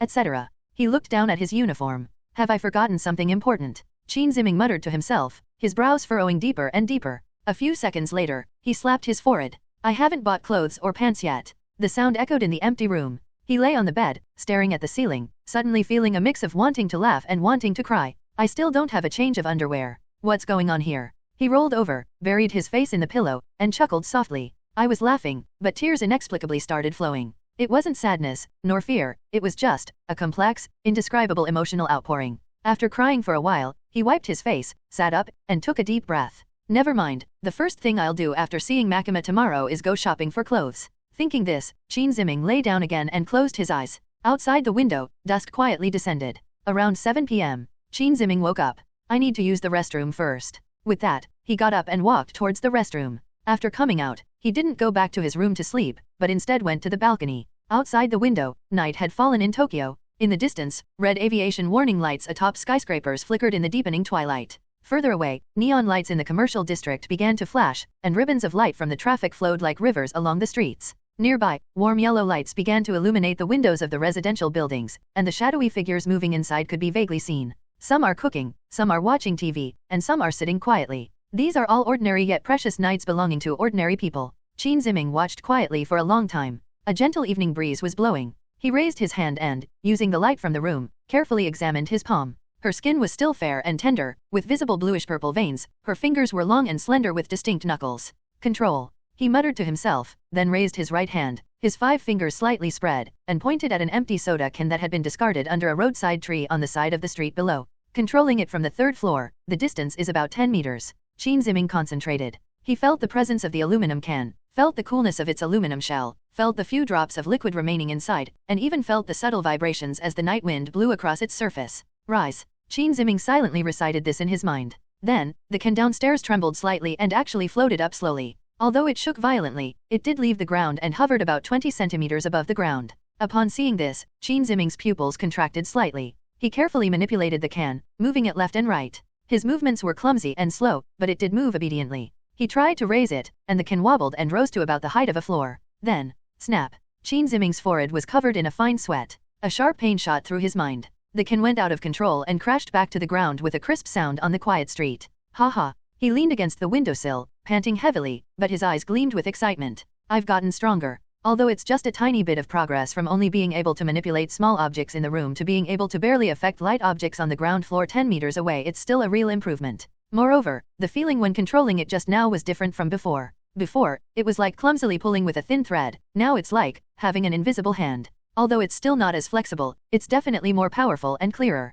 Is it because they drank the blood of that swamp demon? Qin Ziming recalled the scene before he lost consciousness, biting open the demon's hand and swallowing its foul-smelling blood. Demons can heal their wounds and even gain power by drinking the blood of other demons. This is one of the laws of this world. The swamp demon contained fragments of the spear demon's flesh, making its power level significantly higher than the mud demon and mirror demon encountered earlier. Therefore, his abilities increased. This should have been a cause for celebration. But Qin Ziming's smile slowly faded. He leaned against the window, looking down at his hands, his expression becoming complicated. Wait a minute. He muttered to himself. If I had truly possessed the demon and inherited all its power and concepts, I shouldn't be this weak. In the original work, the strength of a demon depends on the degree to which the concept represented by its name is feared by humans. As for the concept of manipulation, if it truly exists independently and can be clearly recognized and feared by humans, then it must be a rather powerful demon. After all, the human fear of being manipulated and controlled, of having one's mind, body, and destiny manipulated is profound and widespread. But what are Qin Ziming's current abilities? Moving a soda can, manipulating a small metal piece, and barely influencing the demon's limbs. This is more like a simplified version of manipulation. It's like, I only obtained partial access to the ability to control demons. As he spoke, Qin Ziming's heart sank. He recalled that evening when he traveled through time, the fragmented memories and images flooding his mind. The original owner's consciousness dissipated, and I suppressed that things will deep into the depths of my consciousness. Suppress. It's neither annihilation nor fusion, but suppression. The demonic consciousness that was born from humanity's fear of manipulation and was not yet fully formed has not disappeared. It was like a wounded beast, curled up in the deepest part of his consciousness, temporarily silent, yet still present. And what is a demon? It is a demon possessing a human corpse when it is dying. The head retains some of the demon's appearance and residual habits, but its essence is that of a demon. Demons can usually only use a portion of the demon's abilities and are often strongly influenced by their demonic instincts. So, my current state is closer to that of a demon. Qin Ziming touched the dark red lines under his eyes. I am not manipulating demons. I am a special demon who is possessed by the manipulating demon's part, but whose human consciousness in turn suppresses the demonic consciousness. Because the demonic consciousness was suppressed and not fully integrated with him, he could not obtain the full power of the concept of manipulation and could only use the most basic and instinctive part of the ability of manipulating objects. And each time he drank the demon's blood, using its power to heal his injuries and strengthen himself. Those powers will also nourish the demon deep within my consciousness. Thinking of this, Qin Ziming felt a chill creep up his spine. It's like feeding a sleeping wild beast. The more you feed a beast, the stronger it becomes, and the greater its chance of awakening. This time, he drank the blood of the swamp demon, which contained the power of the spear demon's flesh, and his abilities were significantly enhanced. But at the same time, did the suppressed demonic consciousness deep within his mind also awaken a little? Qin Ziming carefully recalled his feelings during his coma. It was pitch black, but occasionally, in the depths of the darkness, he seemed to sense the movement of something. It was a conscious, conceptual twitch, very subtle, very vague. At the time, he thought it was a hallucination caused by his serious injury, but now that he thinks about it, it is indeed restless. Qin Ziming closed his eyes, took a deep breath, and slowly exhaled. The Tokyo night view outside the window was still dazzling and bustling, but he felt an unprecedented sense of loneliness and pressure. Arriving in this dangerous world, I had nothing. Having barely escaped death, found a place to live, colleagues, and some ability to protect oneself, one discovers that this ability itself is a ticking time bomb. Using abilities in combat will deplete your mental energy and may also result in injury. If injured, one needs to drink demon blood to recover. Drinking demon blood will make one stronger, but the demonic consciousness within one's body will also awaken. The faster the demonic consciousness awakens, the more likely he is to lose control of his body one day, completely becoming a demon-dominated being, or even, being devoured and replaced by that consciousness. Not using one's abilities in this world overrun by demons is tantamount to suicide. This is truly a dilemma. Qin Ziming shook his head with a wry smile. I didn't get many benefits as a transmigrator, but I've gotten a ton of trouble. If it weren't for the recovery ability and enhanced senses brought by this demonic physique, I probably would have died 3 or 4 times already. He gazed out the window at the warm lights in the night. Behind those lit windows are ordinary people. They worry about work, rejoice in love, argue over trivial matters, and then spend their days passing by. They don't need to drink foul-smelling blood, nor do they need to constantly worry that another consciousness is hiding in their body, wanting to possess them. Of course, this is assuming we don't encounter any demons. Qin Ziming turned around and left the balcony. My stomach growled again, just in time. He was just thinking about whether to go to the convenience store to buy some food when there was a knock on the door. Here it comes. Chin Ziming went over and opened the door. Hayakawa Aki stood outside the door, holding a paper bag with the logo of a nearby Hyuxia restaurant printed on it, and the aroma was wafting out of it. For you? Hayakawa Aki handed over the paper bag. The fried rice and dumplings at this restaurant are pretty good. Chin Ziming took the paper bag in a daze. It was heavy, and the warmth seeped into his palm through the packaging. Thank you, senior. Nothing. Hayakawa Aki's tone remained calm, but his gaze swept across Hayakawa's face, seemingly to check on his condition. Eat well, go to bed early, and get some rest. After saying that, he nodded, turned around, went back to room 303, and closed the door. Chin Ziming stood at the door, looking at the fragrant paper bag in his hand, and then at Hayakawa Aki's tightly closed door. Oh, finally the food is here. Chin Ziming chuckled softly, closed the door, and went back inside. I placed the paper bag on the table and opened it. Inside was a large box of golden shrimp fried rice, a small box of pan-fried dumplings, a small box of sauce, and a pair of disposable chopsticks. The fried rice was still steaming hot, the aroma of shrimp and eggs mingling with the scent of scallions, making it incredibly appetizing. Chin Ziming sat down at the table and eagerly broke open his chopsticks. The fried rice was cooked to perfection, with each grain distinct, the shrimp springy and bouncy, and the eggs smooth and tender. The pan-fried dumplings have slightly crispy bottoms and juicy fillings. It's so delicious. I never expected to find such familiar flavors from home here. Chin Ziming ate heartily, his face full of enjoyment and satisfaction. As he ate, his thoughts involuntarily drifted back to that unsolvable problem. Drinking blood will nourish it. He chewed his food, his eyes somewhat vacant. But what if I don't drink blood and get seriously injured? Am I just supposed to wait to die? Perhaps, we could try drinking the blood of other animals. The thought popped into his head, but he quickly dismissed it. In the heat of battle, where would he find the time to prepare a bowl of chicken or duck blood? The devil wouldn't give him a break. Then, what about human blood? Chin Ziming paused for a moment. He recalled the first time he was injured, his left arm was corroded, and driven by excruciating pain and the will to survive, he drank the blood of the mud demon. At that time, he felt nothing but nausea. But later, when facing the mirror demon, after being injured and drinking the demon's blood again, besides recovering, he also faintly felt a craving for violence and blood. The longing was subtle, but it was real. What if it were human blood? Could that temptation be stronger? Could it accelerate the awakening of his demonic consciousness, or even change his nature? Chin Ziming put down his chopsticks and looked at his pale hands. I don't want to drink human blood. This is not a moral fastidiousness, but a deeper fear of the potential erosion of oneself. Drinking the blood of one's own kind means taking another step closer to the abyss of inhumanity. Chin Ziming feared he would get used to it, become numb, and eventually turn into a monster that truly feeds on humans. This is really troublesome. He sighed, forced himself to stop thinking about it, and continued eating. After finishing the fried rice and dumplings, Chin Ziming patted his stomach contentedly. His body warmed up, and his energy returned considerably. Because he had taken a nap in the afternoon, it was only about 8 p.m., and he wasn't sleepy at all. After cleaning up the trash, Chin Ziming washed his face and then walked to the simple little bookshelf. His gaze fell on the two books that Hayakawa Aki had given him. The Devil's Compendium, New Edition. Analysis of Common Demon Abilities and Countermeasures. He pulled out the thick demon compendium, returned to the bedside, leaned against the headboard, and turned on the bedside lamp. The warm yellow light illuminated the pages of the book.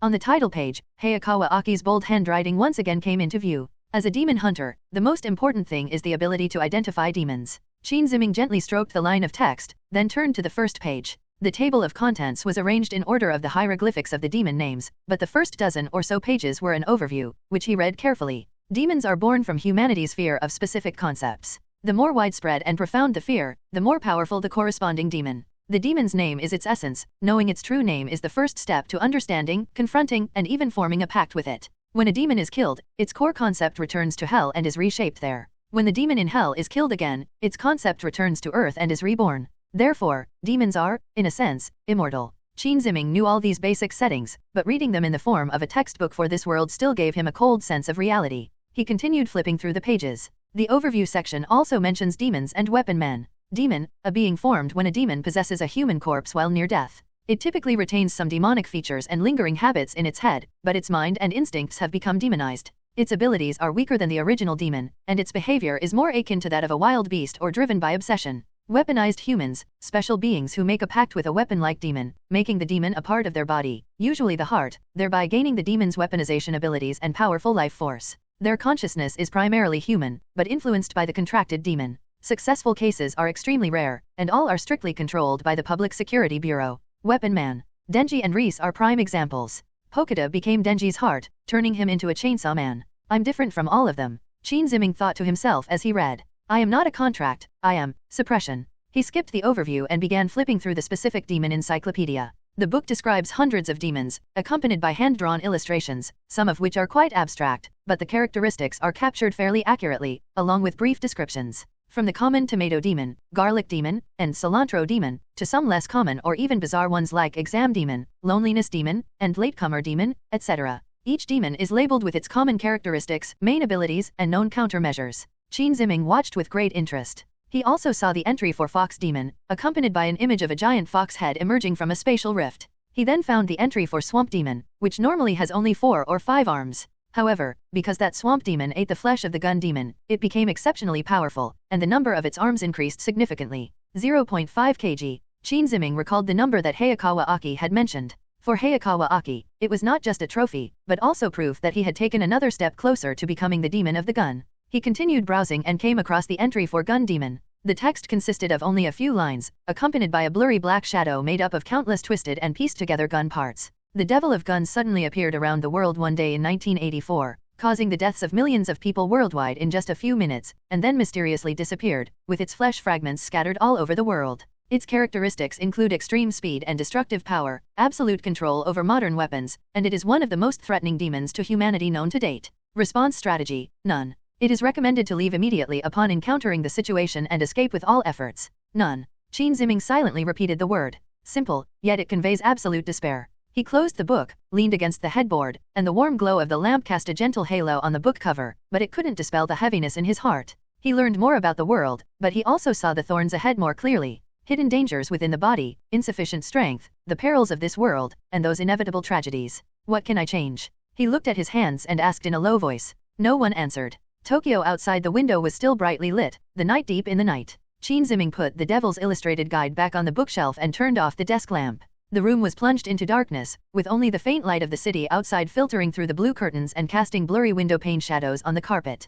He lay down and closed his eyes. Deep within my consciousness, that faint, elusive, writhing sensation, like an undercurrent in the deep sea, seemed to resurface. Around 7:50 a.m., the chirping of birds outside the window and the continuous sound of traffic in the distance woke Qin Ziming. He opened his eyes, stared at the ceiling for a while, and then slowly sat up. It's another new day. Rubbing his face, Qin Ziming got out of bed and drew back the curtains. The morning light was beautiful, the sky was a clean, pale blue, with a few wisps of thin clouds resembling torn cotton wool. Pedestrians were already walking on the street, and the clear sound of bicycle bells rang out. The world seems so normal that it almost makes one forget the twisted things lurking in the shadows. 8 o'clock sharp. Qin Ziming changed his clothes. He was still wearing the same police uniform, a white shirt, a black tie, and black trousers. Then, there was a knock on the door. Bang, bang. Only Hayakawa Aki would knock on the door like that. They're here. Qin Ziming went over and opened the door. Outside the door, Hayakawa Aki stood ramrod straight in his black police uniform, a long samurai sword behind him, his expression calm.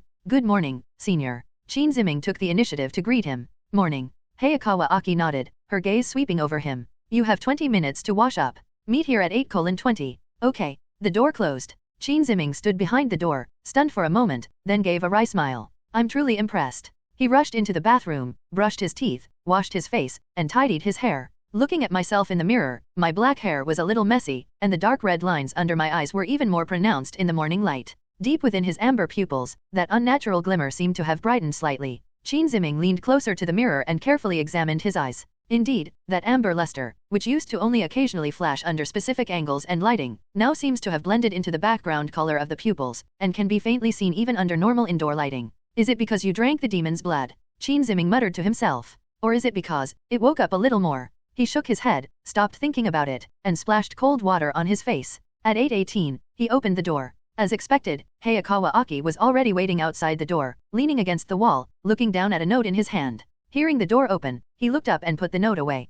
Let's go. Yes. The two walked down the stairs one after the other. The morning air was cool, and the sunlight slanted across the street. Qin Ziming followed half a step behind him, complaining inwardly as he walked. Looks like I'll have to stock up on more instant food in the fridge from now on. Bread, milk, rice balls, things like that. Otherwise, if I patrol on an empty stomach every morning and run into a demon, I probably won't even have the strength to run away. He thought of the shrimp fried rice and pan-fried dumplings from last night, and his mouth started to water. I'm so hungry. The streets gradually came alive. Office workers hurried by, briefcases in hand, students walked to school in 2s and 3s, and the aroma of Odin wafted from the convenience store. Everything was much the same as mornings in my previous life, except Qin Ziming glanced at a yellowed missing person poster on a roadside utility pole. The girl in the photo had a sweet smile, but the date below it was 3 months old. Next to it was a notice from the police regarding demonic sightings, reminding citizens to avoid going out alone at night and to report any suspicious signs to the police immediately. In this world, sunlight and shadow are intertwined so closely. After walking for about 20 minutes, the familiar, magnificent public security Devil Hunter headquarters building came into view. The concrete exterior walls gleamed a cold, hard gray in the morning light, while the glass curtain wall reflected the sky and clouds. As they entered the lobby, the police officer on duty saluted Hayakawa Aki, his gaze lingering on Qin Ziming for a moment, filled with scrutiny and curiosity. Qin Ziming's lips twitched slightly. Why does it feel like watching monkeys? The elevator goes directly to the 6th floor. Ding dash. The door opened, and the hallway was so quiet you could hear your own heartbeat. Hayakawa Aki walked ahead with light steps, and Qin Ziming followed behind him. Reaching the office door, Hayakawa Aki knocked. Please come in. Makima's voice came from inside, gentle and pleasant. Hayakawa Aki pushed open the door. Makima was sitting behind her desk, holding a document in her hand. The morning light streamed in through the huge floor-to-ceiling window behind her, gilding her orange-pink hair with a golden edge. Today she wore a light gray suit skirt, and a dark red silk scarf was tied at the collar of her white shirt, making her look both professional and gentle. Good morning, Miss Makima.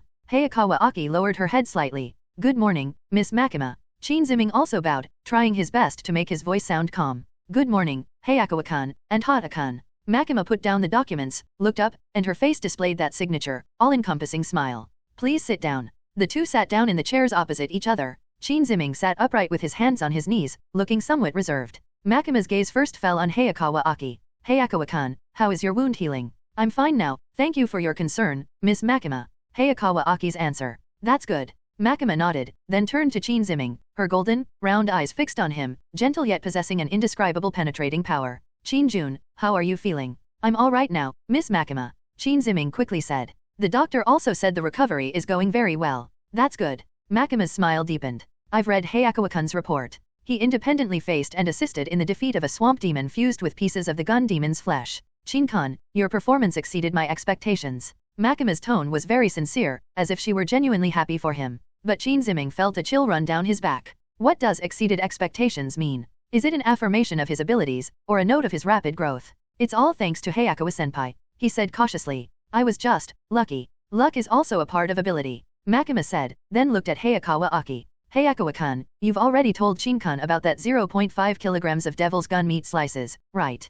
Hayakawa Akino. Yes, I informed them yesterday. Very good. Makima's smile remained unchanged, but Qin Ziming noticed that when she said very good, her gaze seemed to linger on his face for an extra second. Qin Jun is now a member of the 4th section and has the right to know what we are doing, and what we will face in the future. She paused, her voice still gentle, but carrying a certain weight. The police collected the pieces of the gun demon's flesh so that one day they could completely locate and kill it. It's a demon that has taken millions of lives, a sword hanging over the heads of all humanity. We must eliminate it. Qin Ziming listened quietly. He knew all this, of course, but he always felt that when Makima said it, it was as if she was stating a predetermined, inevitable future. After Makima finished speaking, her gaze fell on Hayakawa Aki, and her smile softened even more. Hayakawa-kun has been working very hard. Over the past few years, the number of meat slices you've collected is among the top in the Public Security Bureau. Upon hearing this, Hayakawa Aki's face flushed slightly. Although she quickly regained her composure, Qin Ziming clearly captured that moment of shyness and awkwardness. Qin Ziming's heart skipped a beat. By the way, Hayakawa Aki is currently being dominated by Makima, and she also likes Makima. Thank you, Miss Makima. Hayakawa Aki spoke in a low voice, a subtle fluctuation in her tone. Makima smiled and nodded, then said, Hayakawa-kun, could you please leave for a moment? I have something I'd like to discuss with Qin-kun privately. Hayakawa Aki paused for a moment, but immediately stood up. Yes. He didn't ask any more questions, nor did he glance at Qin Ziming again. He turned and walked out of the office, gently closing the door behind him. Click. The sound of the door closing was exceptionally clear in the quiet room. What? Qin Ziming's heart began to beat faster uncontrollably. A private talk. What did Makima want to say to him? About his abilities? About the demon within him? Or about his unexpected performance? Qin Ziming's hands, resting on his knees, tightened slightly. Don't be nervous, Lord Qin. Makima's voice rang out, still gentle. Just chatting casually. She stood up, walked to the window, turned her back to Qin Ziming, and gazed at the morning view of Tokyo outside the window. The sunlight outlined her tall and graceful back.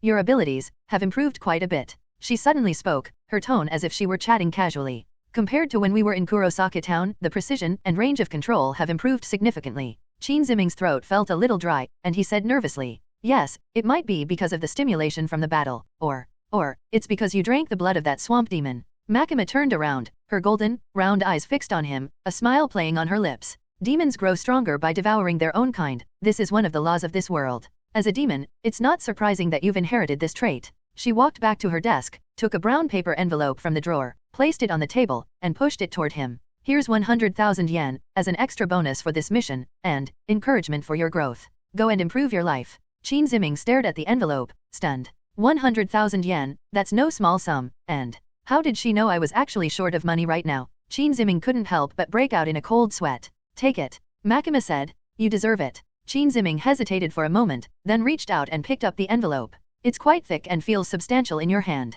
Thank you, Miss Makima. He thanked him in a low voice. You're welcome. Makima sat back in her chair, crossed her arms on the table, leaned slightly forward, and stared straight at him with her round eyes. Qin Jun, as I just said, the police's goal is to kill the gun demon, which will be a difficult battle that requires the participation of everyone capable. She paused, her voice soft, yet each word clear. When that day comes, will you participate? Qin Ziming's heart skipped a beat. Here it comes, this is a question he can't avoid. If you refuse, saying you're too weak and don't want to die, that excuse is meaningless in front of Makima. He might even be controlled by Makima beforehand, and he didn't want that to happen. Qin Ziming raised his head and met Makima's gaze. Those golden, round eyes gazed at him gently, as if waiting for an answer he already knew. In the depths of that gaze, he saw no coercion, no threat, only a calm expectation. Qin Ziming suddenly had a strange feeling. Makima looked at him with a gaze that seemed to hold something else entirely. It was subtle, faint, but undeniably present, a gaze, like a mother looking at her child, carrying a hint of expectation, a touch of acceptance. The thought sent a chill down his spine, yet it also felt strangely fitting. Makima is a dominating demon who craves an equal embrace. She sees humans as children and wants to create a world without fear where everyone loves her equally. As for Qin Ziming, the demon within him is manipulation, which has a subtle similarity and connection to the concept of domination. So, in Makima's eyes, could he be like a lost or an immature child? I will participate. Qin Ziming heard his own voice say, its tone calmer than he had expected. If I had already possessed sufficient strength by then. That's the truth. If that day comes, if he becomes stronger, he really wants to try to change something. Makima smiled. The smile was gentler and more genuine than before. Very good, she said. I believe you will grow, Qin Jun. She pressed the communicator on the table. Hayakawa-kun, please come in. Then, the door opened, and Hayakawa Aki walked in, still expressionless. But Qin Ziming noticed that his gaze lingered on Makima's face for a moment before moving away. Hayakawa-kun, Hata-kun. Makima resumed her businesslike tone. Regarding the commercial area surrounding the swamp demons that you dealt with before, the buildings suffered severe damage from the battle, and the subsequent repairs will take some time. Many nearby residents are afraid to leave their homes and are even considering moving. This will have a lasting negative impact on the business and daily life in that area. She paused, then looked at the two of them. So for the next period of time, your patrols will focus on that area. Your mission is to maintain order, reassure residents, let them see the presence and efforts of the police, and gradually restore their confidence. If necessary, you can cooperate with the local police station to conduct some public awareness campaigns. Understand? Clear. Hayakawa Akitate's quick reply. Clear. Qin Ziming chimed in. Then I'll have to trouble you. Makima smile. Hayakawa-kun, I'll continue to entrust Qin-kun to you. Yes. The two bowed, turned, and walked out of the office. The door closed behind me. In the corridor, Hayakawa Aki walked silently ahead, with Qin Ziming following behind him, still clutching the envelope containing 100,000 yen in his hand. After taking a few steps, Hayakawa Aki suddenly spoke, her voice very calm. Qin Ziming, do you like Miss Makima? Ha. Qin Ziming looked at Hayakawa Aki's profile. Hayakawa Aki's expression was very serious, as if she were asking a very important question. Senior, why are you asking this? Qin Ziming was a little confused. Nothing. Hayakawa Aki looked away, her tone returning to its usual calm. Just asking, don't worry about it. Oh. The two continued walking forward. But Qin Ziming's heart was in turmoil. Do you like Makima? Of course he couldn't possibly like it. It wasn't because she was bad, but because he knew too much. Knowing her true nature, knowing her purpose, knowing the consequences of being controlled by her, that complex emotion mixed with fear, vigilance, and a trace of sympathy definitely cannot be called liking. But why did Hayakawa Aki ask this? Is it because he likes Makimaru and wants to know the attitudes of those around him? As Qin Ziming watched Hayakawa Aki's retreating figure, a complex mix of emotions welled up within him. Hayakawa Aki was very good to him, although she appeared cold on the surface, she was actually always taking care of him. She would deliver books, peel apples, bring him food, and even buy him time during battles. But this Hayakawa Aki has unknowingly been deeply influenced by Makima's dominance. His feelings, his loyalty. Has this meant his dominance has deepened once more? Qin Ziming thought to himself, feeling a sense of powerlessness. He couldn't remind Hayakawa Aki, because that might attract Makima's attention.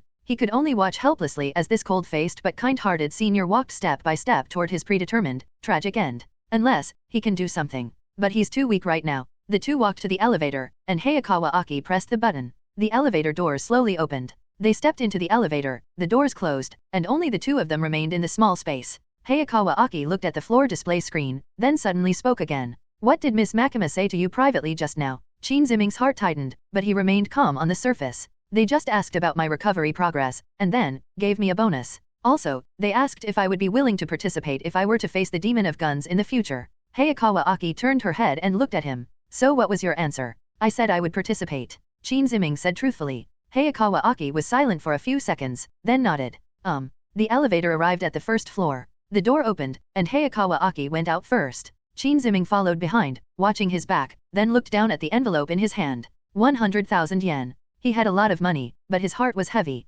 Makima's expectations, the hidden dangers of the demonic consciousness within her, and the inevitable future she will face. Well, after leaving the headquarters building, Hayakawa Aki led Shin Ziming straight towards the commercial street. After walking along several main roads, the closer you get to that area, the fewer pedestrians seem to be on the streets. The entrance to the shopping street, which should have been bustling, was unusually deserted at the moment. Although several shops were open, the shop assistants behind the windows looked listless. Occasionally, customers would rush in and out, heads down, walking quickly as if they didn't want to stay outside for even a second longer. Moreover, a faint, lingering odor, a mixture of dust, burned smell, and some indescribable sweet and pungent smell, remained in the air, the stench of the demon's remains and blood before it was thoroughly cleaned up after its destruction. Although the police cleanup team has dealt with the scene, this smell seems to have seeped into the bricks and soil, and it will be difficult to completely dissipate in a short period of time. Shin Ziming looked at the scene before him. The ruins of the building, severely damaged by the swamp demons, are now surrounded by blue construction barriers, and cranes are in operation. The cracks in the street surface were covered with temporary steel plates, and the broken windows of the buildings on both sides were boarded up.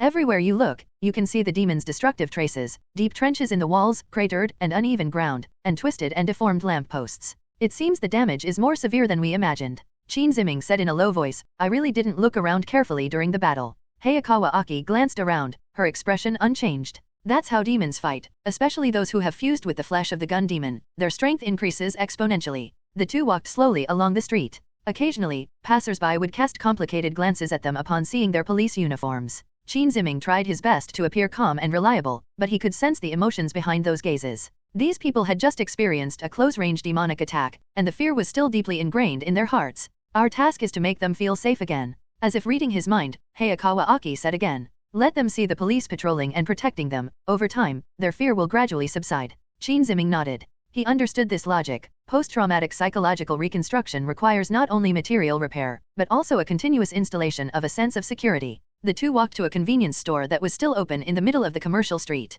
Hayakawa Aki stopped and nodded to the pale-faced middle-aged shop owner inside who was tidying up the shelves. Hello, this is the 4th Police Division. We will be increasing patrols in this area starting today. Please contact us immediately if you notice anything unusual. The shop owner was taken aback for a moment, then quickly bowed and said, thank you all.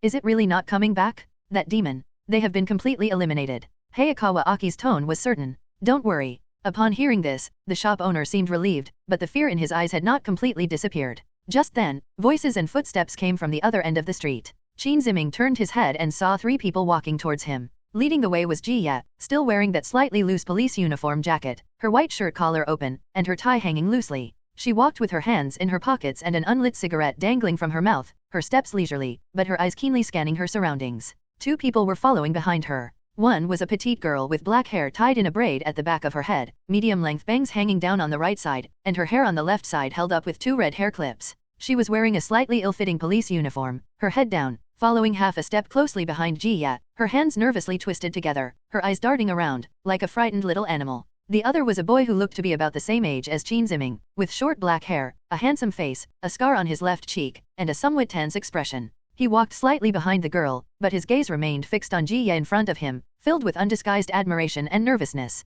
Hey, isn't this Chu? Haim saw them too, raised her hand and waved, a smile spreading across her face. She walked over quickly, her gaze lingering on Shin Ziming for a moment, her smile deepening. Oh, Shin Ziming is here too? He's recovered pretty quickly, he's even out on patrol now. Himeno-senpai. Hayakawa Aki nodded slightly. Himeno-senpai. Shin Ziming also bowed, but his heart skipped a beat. Himeno, I haven't seen her for so long, could it be that? Shin Ziming thought to himself, then looked at the 2 people following behind Ji Ye. the petite and timid girl, Higashiyama Kokoro, and that tense-looking boy must be Ere Hiroichi. That makes sense. Judging from the current timeline, Ji-ya is indeed with the two of them. No wonder we hadn't seen them for so long. Perfect timing, let me introduce you. Ji-ya turned to the side and pointed to the two people behind him. These two are new recruits assigned to our class, and they're doing basic patrol training with me. This is Dongshan Xiaohong. When Xiaohong's name was called, her body visibly trembled. She looked up, glanced quickly at Qin Ziming and Hayakawa Aki, then immediately lowered her head again, her voice barely audible.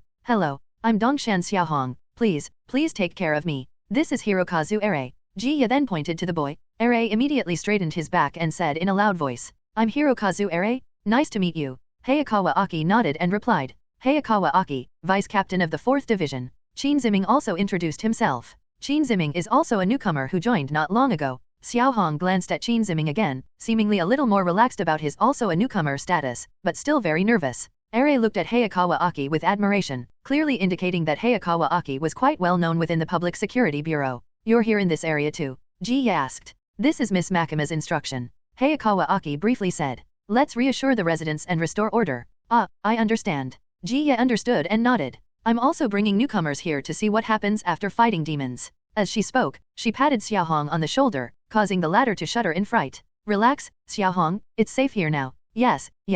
Xiaohong responded in a low voice. Looking at Shandong, no, Dongshan Xiaohong, Qin Ziming felt a complex mix of emotions welling up inside him. In the original work, Higashiyama Kokoro is an extremely contradictory character. He appears timid, cowardly, and prone to tears, making him seem completely unsuitable to be a demon hunter. However, she possesses an amazing survival instinct and latent strength, and under certain circumstances, she can unleash unimaginable power and decisiveness. Her joining the police force was a choice she was forced to make. It's exactly the same as in the original work. Qin Ziming thought to himself silently. That tense, almost curled-up demeanor, those evasive eyes, that soft voice, it was as if she'd stepped right out of a comic book. At the same time, he couldn't help but think of the scene in Little Red's comics. Dance Machine Demon. Well, Qin Ziming.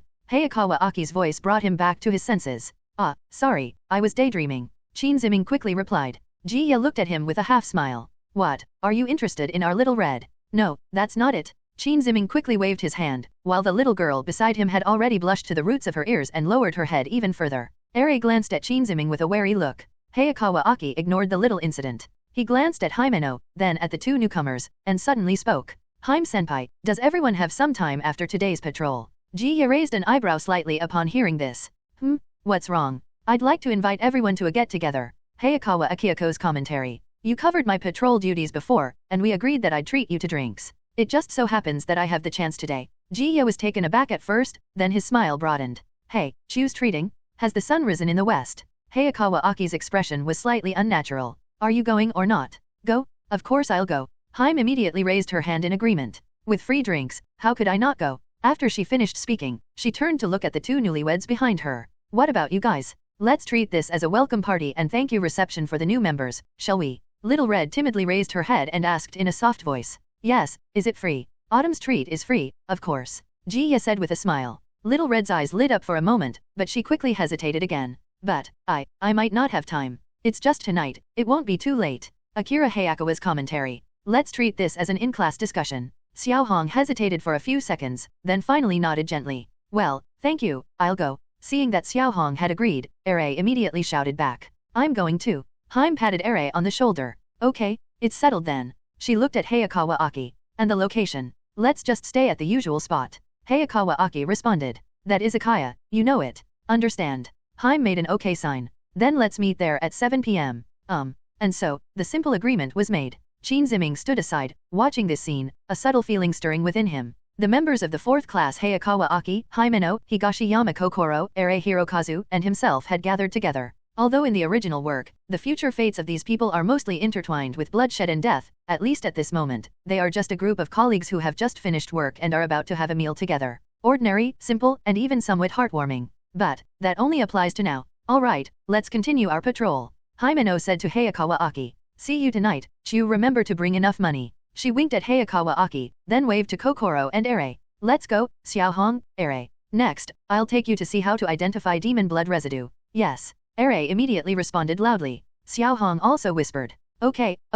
The three then turned and walked in another direction. Xiaohong took a few steps, then secretly glanced back at Qin Ziming. When their eyes met, she quickly turned back like a startled rabbit. Chin Ziming couldn't help but smile. After watching them leave, Hayakawa Aki said to Chin Ziming, "Let's continue. Today we'll walk through all the main streets in this area and greet all the shop owners who are still open." Clear. The two resumed their patrol. As the sun rose higher, there were slightly more pedestrians on the street. Whenever people see them in police uniforms, the tension on their faces seems to ease a little. As Chin Ziming walked, he mentally processed the meeting that had just taken place.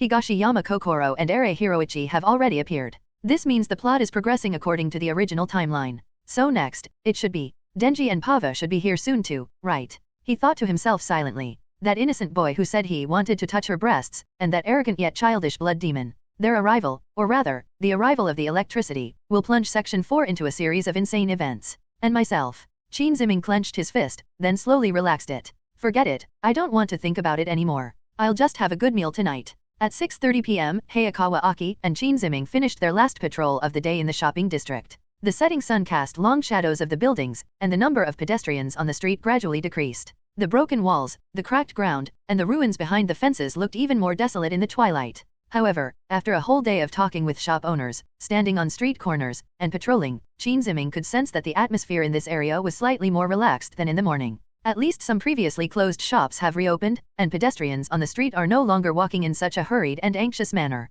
That's about it. Hayakawa Aki glanced at her watch and said to Chin Ziming, "Let's go straight to the izakaya, the timing is perfect." Okay. Chin Ziming nodded in response. The two then walked along the street, where the street lights were gradually coming on, toward the agreed-upon izakaya, Japanese pub. It was a small shop located in an alley between two commercial streets, with a norin, traditional Japanese curtain, hanging in the storefront and lanterns at the entrance. The sign read Fujimoto. From the outside, the shop looks a bit old, but it's very clean. Hayakawa Aki lifted the norin curtain and went inside, with Chin Ziming following behind. The interior space was more spacious than I had imagined, with a wooden structure, warm yellow lighting, a few low tables, and tatama seating. The air was filled with the aroma of grilled food and sake, along with the buzzing of guests chatting, creating a warm and lively atmosphere. "Ah, Aki-kun. Welcome." Behind the counter, a middle-aged man who looked to be in his 50s, wearing an apron, greeted her with a smile. Clearly, Hayakawa Aki was a regular customer. "Good evening, Mr. Fujino." Hayakawa Aki nodded slightly. "We reserved seats inside." I know, Himeno-san already called. They've arrived and are waiting inside." After saying that, the uncle pointed to a semi-open private room separated by a curtain at the back of the shop. "Okay." Hayakawa Aki nodded, led Chin Ziming over, and lifted the curtain. Inside was a low rectangular table. Haim had taken off her coat and was only wearing a white shirt with the sleeves rolled up to her elbows. She was holding a menu and talking to Xiao Hong next to her. Ere sat opposite her, sitting upright. "Yo, you're here." Ji Ye looked up and waved to the two of them. "We've been waiting for you all. Come and sit down. Xiu, sit next to me." Xiao Hong, move over a bit and make room for Chin Ziming. Xiao Hong obediently moved to the inside, and Chin Ziming sat down next to her. Hayakawa Akino sat down on the other side of Himeno. "Hello," Xiao Hong whispered, and Ere nodded to the two of them. "Order, order." Himeno pushed the menu in front of Hayakawa Aki. "You're treating today, so you can order something, but remember I want some sojo." Hayakawa Aki took the menu, quickly glanced at it, and then called over a waiter. 1 bottle of shaku, 4 glasses of beer to start. Then, a platter of grilled chicken skewers, fried chicken nuggets,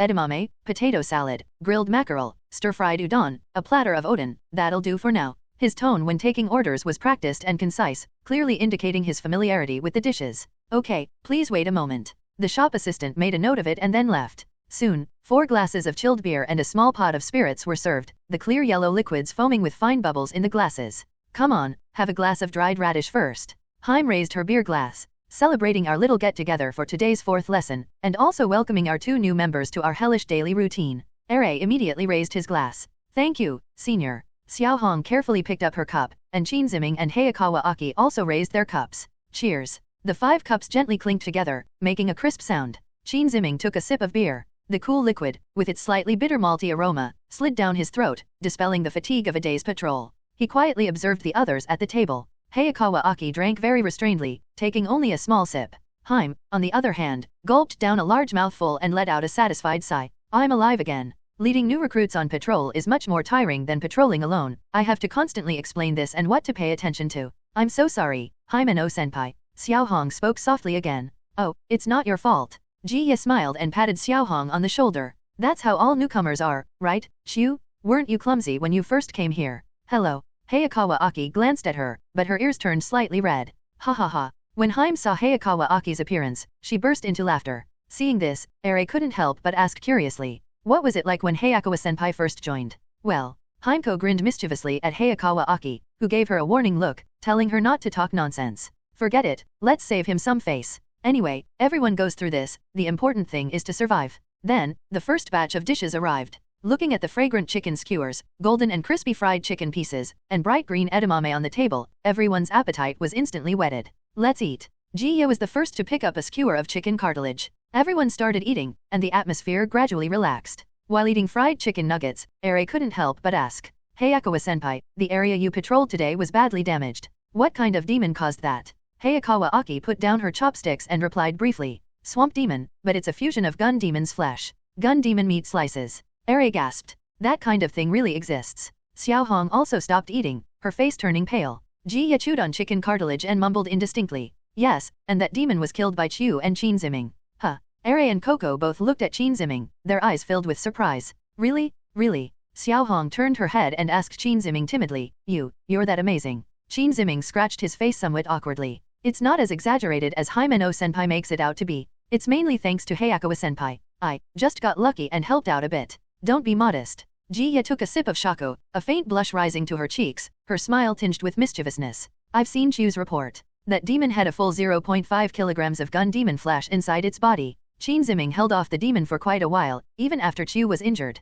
She paused, looked at the two newcomers, and said in a tone that was half teasing and half serious. So, all those destroyed and collapsed buildings, cracked floors, and walls you see today are the result of his battle with the demons. Are's eyes widened. Wow, that's incredible. They've only been here a short time, right? And they're already able to fight demons of that level. Xiao Hong also whispered. Wow, that's amazing. If I encountered a demon, I'd be too scared to move. Qin Ziming felt a little uncomfortable being praised, especially when he saw Xiao Hong's timid yet adoring gaze. He quickly waved his hand. I really didn't contribute much, and the devil isn't actually that scary. Qin Ziming was stunned for a moment after saying this. It's not that scary? In a world rife with demons and where countless people die tragically every day, saying such a thing is practically a joke. But seeing Xiao Hong's eyes trembling slightly with fear, Qin Ziming chose to continue, only his voice softened. When I first encountered demons, I was terrified. I thought they were ferocious, powerful, and invincible. But later I discovered, the strength of a demon actually depends to a large extent on our fear of it. He recalled the original work's setting, and also his own experiences during this period.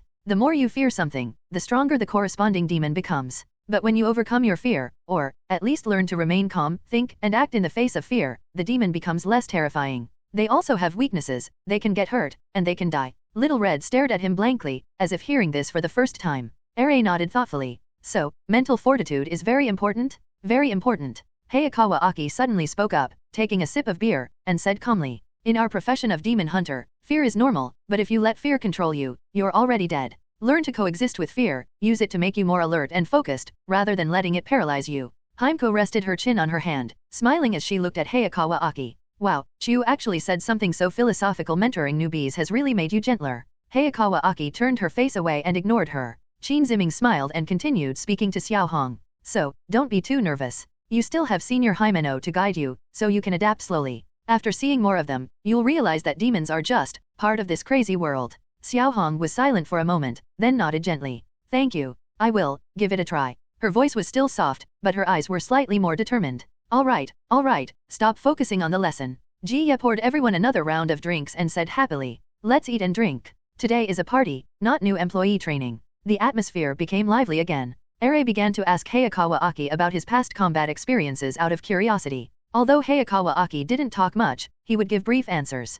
Himeko added fuel to the fire, occasionally teasing Hayakawa Aki, which made Hayakawa Aki look helpless. Qin Ziming ate while listening quietly. The grilled mackerel has a crispy skin and tender, juicy flesh. The stir-fried udon is steaming hot, with noodles coated in a rich sauce. The radish in the odon is cooked until translucent and flavorful, and the tofu has soaked up all the broth. Simple food, but made especially delicious by the lively atmosphere. He looked at the people around the table. Hayakawa Aki, cold on the outside but warm on the inside, carries a heavy past and an obsession with revenge. Hime, seemingly carefree and unrestrained, is actually meticulous and reliable, concealing her inner tenderness and worries with a smile. Beneath Dongshan Xia Hong's timid exterior may lie a resilience and strength that even she herself is unaware of. Hirokazu Ere, a passionate young man, harbors a budding affection for Himeno. And then there's him, someone who shouldn't have been there at all. These people, in the original work's fate. Thinking of this, Qin Ziming's mood couldn't help but sink. I wish there could be more times like this. He said it to himself. But at least on this night, in the warm yellow light of the izakaya's private room, they were just a group of ordinary colleagues, eating, drinking, chatting, and enjoying a rare moment of relaxation.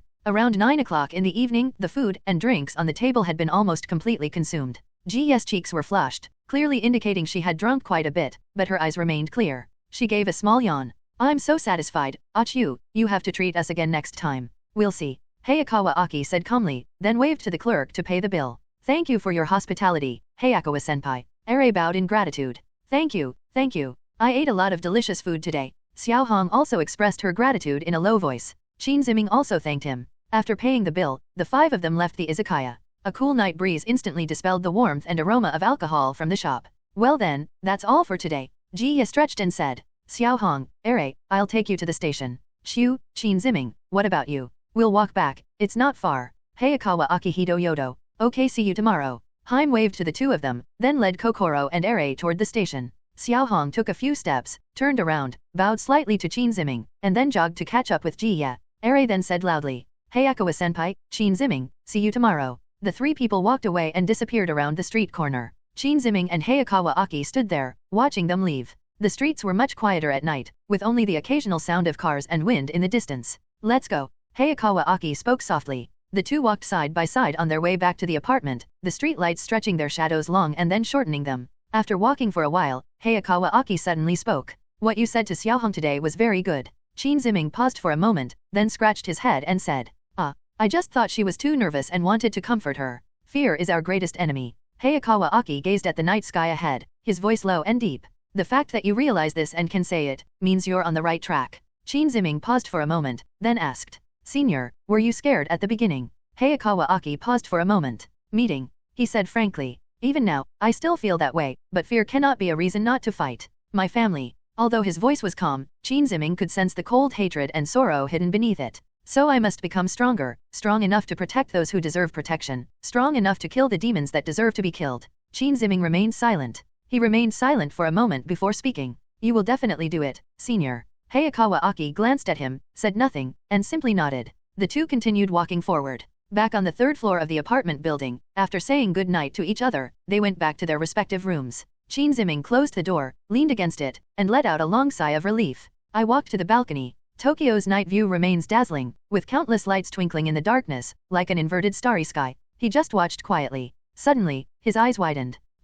Wait, is there something you forgot again? Qin Ziming woke up around 7:10 a.m. The room was gray and quiet. He yawned, lay in bed for a while, staring at the faint shadows outlined by the morning light on the ceiling, his mind blank. A moment later, Qin Ziming sat up and rubbed his face. Get up, get up. He got out of bed and drew back the curtains. The sky outside the window gradually brightened, and the clouds were tinged with a light gold. Early risers and newspaper deliverymen were already on the streets, and the sound of bicycle wheels rolling over the pavement was crisp and rhythmic. After washing up, changing into his police uniform, and fastening his tie, Qin Ziming walked to the small open kitchen and opened the refrigerator. It was empty, there was nothing there except 2 bottles of mineral water. Qin Ziming looked at the empty refrigerator, gave a wry smile, and then sighed. I will never make empty promises again. He put on his coat, grabbed his keys, and went out. The automatic door of the convenience store downstairs opened with a notification sound. The convenience store was empty except for the clerk and a worker who looked like he had just finished his night shift. The freezer was filled with all kinds of bento boxes, rice balls, and sandwiches.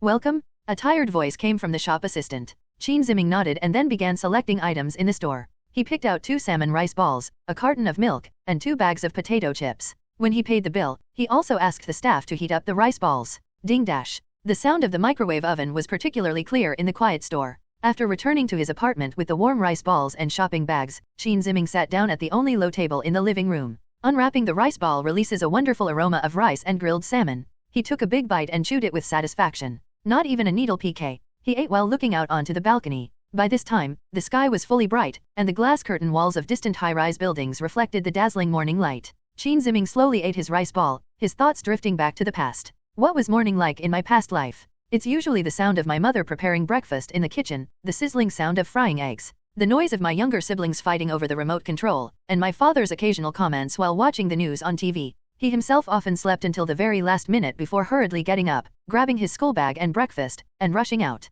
Ordinary, mundane, even somewhat boring. But looking back now, every detail of those ordinary days radiates a warm glow. There's no going back. Qin Ziming muttered to himself, taking a sip of milk. The cool, refreshing milk diluted the lingering taste of the rice ball in my mouth. After finishing breakfast, Qin Ziming glanced at the clock on the wall. 8:10. He paused for a moment, stunned. Based on the pattern of the past few days, Hayakawa Aki should knock on the door precisely at 8 o'clock, giving him 20 minutes to wash up, and then set off on patrol at 8:20. But today, it's 8:10, and there's still no sound from outside. Did Hayakawa Aki oversleep?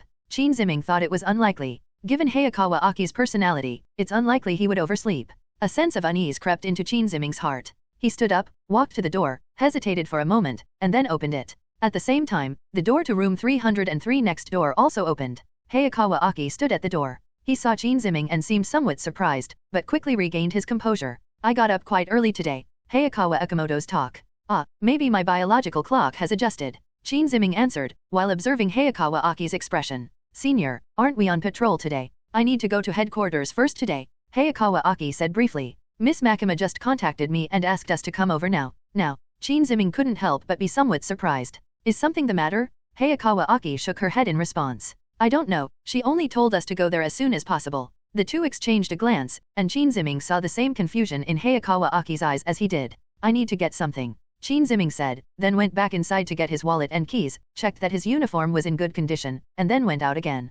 Hayakawa Aki is at the corridor. Let's go. After saying that, the two walked down the stairs and headed towards the Demon Hunter headquarters. The headquarters building stood in the morning light, its glass curtain wall reflecting a dazzling glare. Upon entering the lobby, the staff on duty seemed to have already been notified and directly directed them to the 6th floor. Hayakawa Aki remained silent throughout the elevator's ascent. Qin Ziming remained silent, and the air in the elevator seemed to freeze. Ding dash. We've reached the 6th floor. The elevator doors opened, and the two walked toward Makima's office. The office door was open. As soon as the two entered, they saw Makima sitting behind her desk, holding a document in her hand but not looking at it. She seemed to be waiting for something. Hearing footsteps, she looked up, revealing her signature gentle smile. Hayakawa-kun, Hata-kun, you've arrived. The two entered the office and stood in front of the desk. Miss Makima.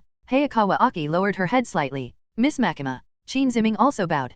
Please wait a moment. As Makima spoke, her gaze turned to the doorway. There's one more person, he'll be here soon. There's one more person? Qin Ziming and Hayakawa Aki exchanged another glance, their eyes full of confusion. Just then, footsteps echoed down the corridor. Ugh, these clothes are so hard to put on. A boy's complaining voice came from afar. Qin Ziming's heart skipped a beat. That voice. He turned his head and looked towards the doorway. A young boy walked in. Her short, yellow hair was messy and looked like she had just cut it herself. He was wearing an ill-fitting police uniform, his white shirt collar open, his tie hanging crookedly. He was walking along, awkwardly adjusting his tie, muttering to himself. How do you even make this thing? The boy looked up. It was a somewhat malnourished, pale but still handsome face, but with a pure, innocent light in his eyes. His expression was a mixture of impatience, drowsiness, and a touch of curiosity about this unfamiliar environment. Qin Ziming looked at him, and suddenly a buzz went through his mind. Denji, the protagonist of Chainsaw Man. He has arrived. I didn't expect it to be so fast. Qin Ziming felt a little uneasy. He forced himself to remain calm, but his heart was racing uncontrollably. He looked away, but out of the corner of his eye he could still see Denji clumsily fiddling with his tie. Denji finally gave up his struggle with the tie, looked up at Makima, and his eyes instantly lit up. Miss Makima. His tone was filled with undisguised joy and dependence. Makima smiled and nodded. This outfit suits you very well, Denji-kun. Then, her gaze turned to Qin Ziming. Qin Ziming felt those golden, round eyes fall upon him, filled with an indescribable sense of inquiry. Qin-jun. Makima's voice remained gentle. Do you know Denji-kun? Upon hearing Makima's words, Qin Ziming's breath hitched, and his pupils contracted slightly. Was my reaction noticed? He took a deep breath, forcing himself to adopt a natural, slightly puzzled expression. I don't know him, but I feel this young man is somewhat different from others. This was the truth, and the safest answer he could think of. Upon hearing this, Hayakawa Aki's gaze towards Denji immediately sharpened. Makima's smile deepened. Shin-kun's intuition is very sharp. Denji-kun is indeed quite special. She stood up, walked to Denji's side, and gently straightened his crooked tie. Denji stood motionless, a look of near happiness on his face. This is Denji. Makima introduced them to the two of them. He is human, but possesses the special ability to transform into a demon. Miss Makima, he's probably in great danger. Shouldn't we eliminate him? Hayakawa Aki frowned slightly and asked. Denji will listen to me, right? Makima looked at Denji and said softly. Hehe, that's right. Denji said with a proud look on his face. Makima chuckled softly, then looked at Hayakawa Aki. So, Hayakawa-kun, I'd like to ask you for a favor. Starting today, could you take Denji-kun on patrols to familiarize him with the environment and the procedures? Hayakawa Aki's brows furrowed immediately. Miss Makima, I still need to take care of Qin Ziming, so I'm afraid I can't be distracted. Huh? I don't want to work with you. Denji suddenly interrupted, looking at Hayakawa Aki with a smug expression. I want to work with Miss Makima. Upon hearing this, the veins on Hayakawa Aki's forehead bulged slightly. Qin Ziming watched silently from the side, and couldn't help but find it somewhat amusing. As expected of Denji, he can pinpoint the exact problem with just one sentence. Denji-kun. Makima said gently. Hayakawa-kun is a very excellent senior, you will learn a lot from him. But Diancie wanted to say something more. And Makima bent down, looking directly into Denji's eyes. If Denji-kun works hard and performs well, he'll be able to work with me more often in the future. Denji's eyes lit up instantly, his face full of excitement. Really? Oh well. Denji nodded immediately, turned to Hayakawa Aki, and said urgently. Then lead the way quickly, I need to get to work with Miss Makima as soon as possible. Hayakawa Aki's face was so dark it looked like it could drip water. He glanced at Makima, and finally nodded. I see. With that, he didn't look at Qin Ziming again and walked out of the office with Diancie. The door closed. Only Qin Ziming and Makima remained in the office. Qin Ziming felt an invisible pressure descend upon him. Makima sat back down in her chair, crossed her arms on the table, and smiled at him. Qin Jun. Yes, I'll give you the day off today, Makima said, her tone as gentle as a mother's. After all, Qin Jun still has many things he wants to buy that he hasn't been able to. Qin Ziming's pupils contracted sharply, and he felt a chill rise from his spine and spread to his limbs and bones. So she's been monitoring everything I do. He felt uneasy and puzzled. Why is Makima so concerned about me? The person she cares about more has already appeared. Forcing himself to remain calm, Qin Ziming bowed his head and thanked him. Thank you, Miss Makima. You're welcome. Makima's smile remained gentle. Enjoy your vacation, because things might get busy coming up. Qin Ziming understood the implied meaning in those words. He bowed, then turned and walked out of the office. Gently closed the office door. Looking at the empty corridor, Qin Ziming leaned against the wall, closed his eyes, took a deep breath, and slowly exhaled. Now, what I want to do will probably be even more difficult.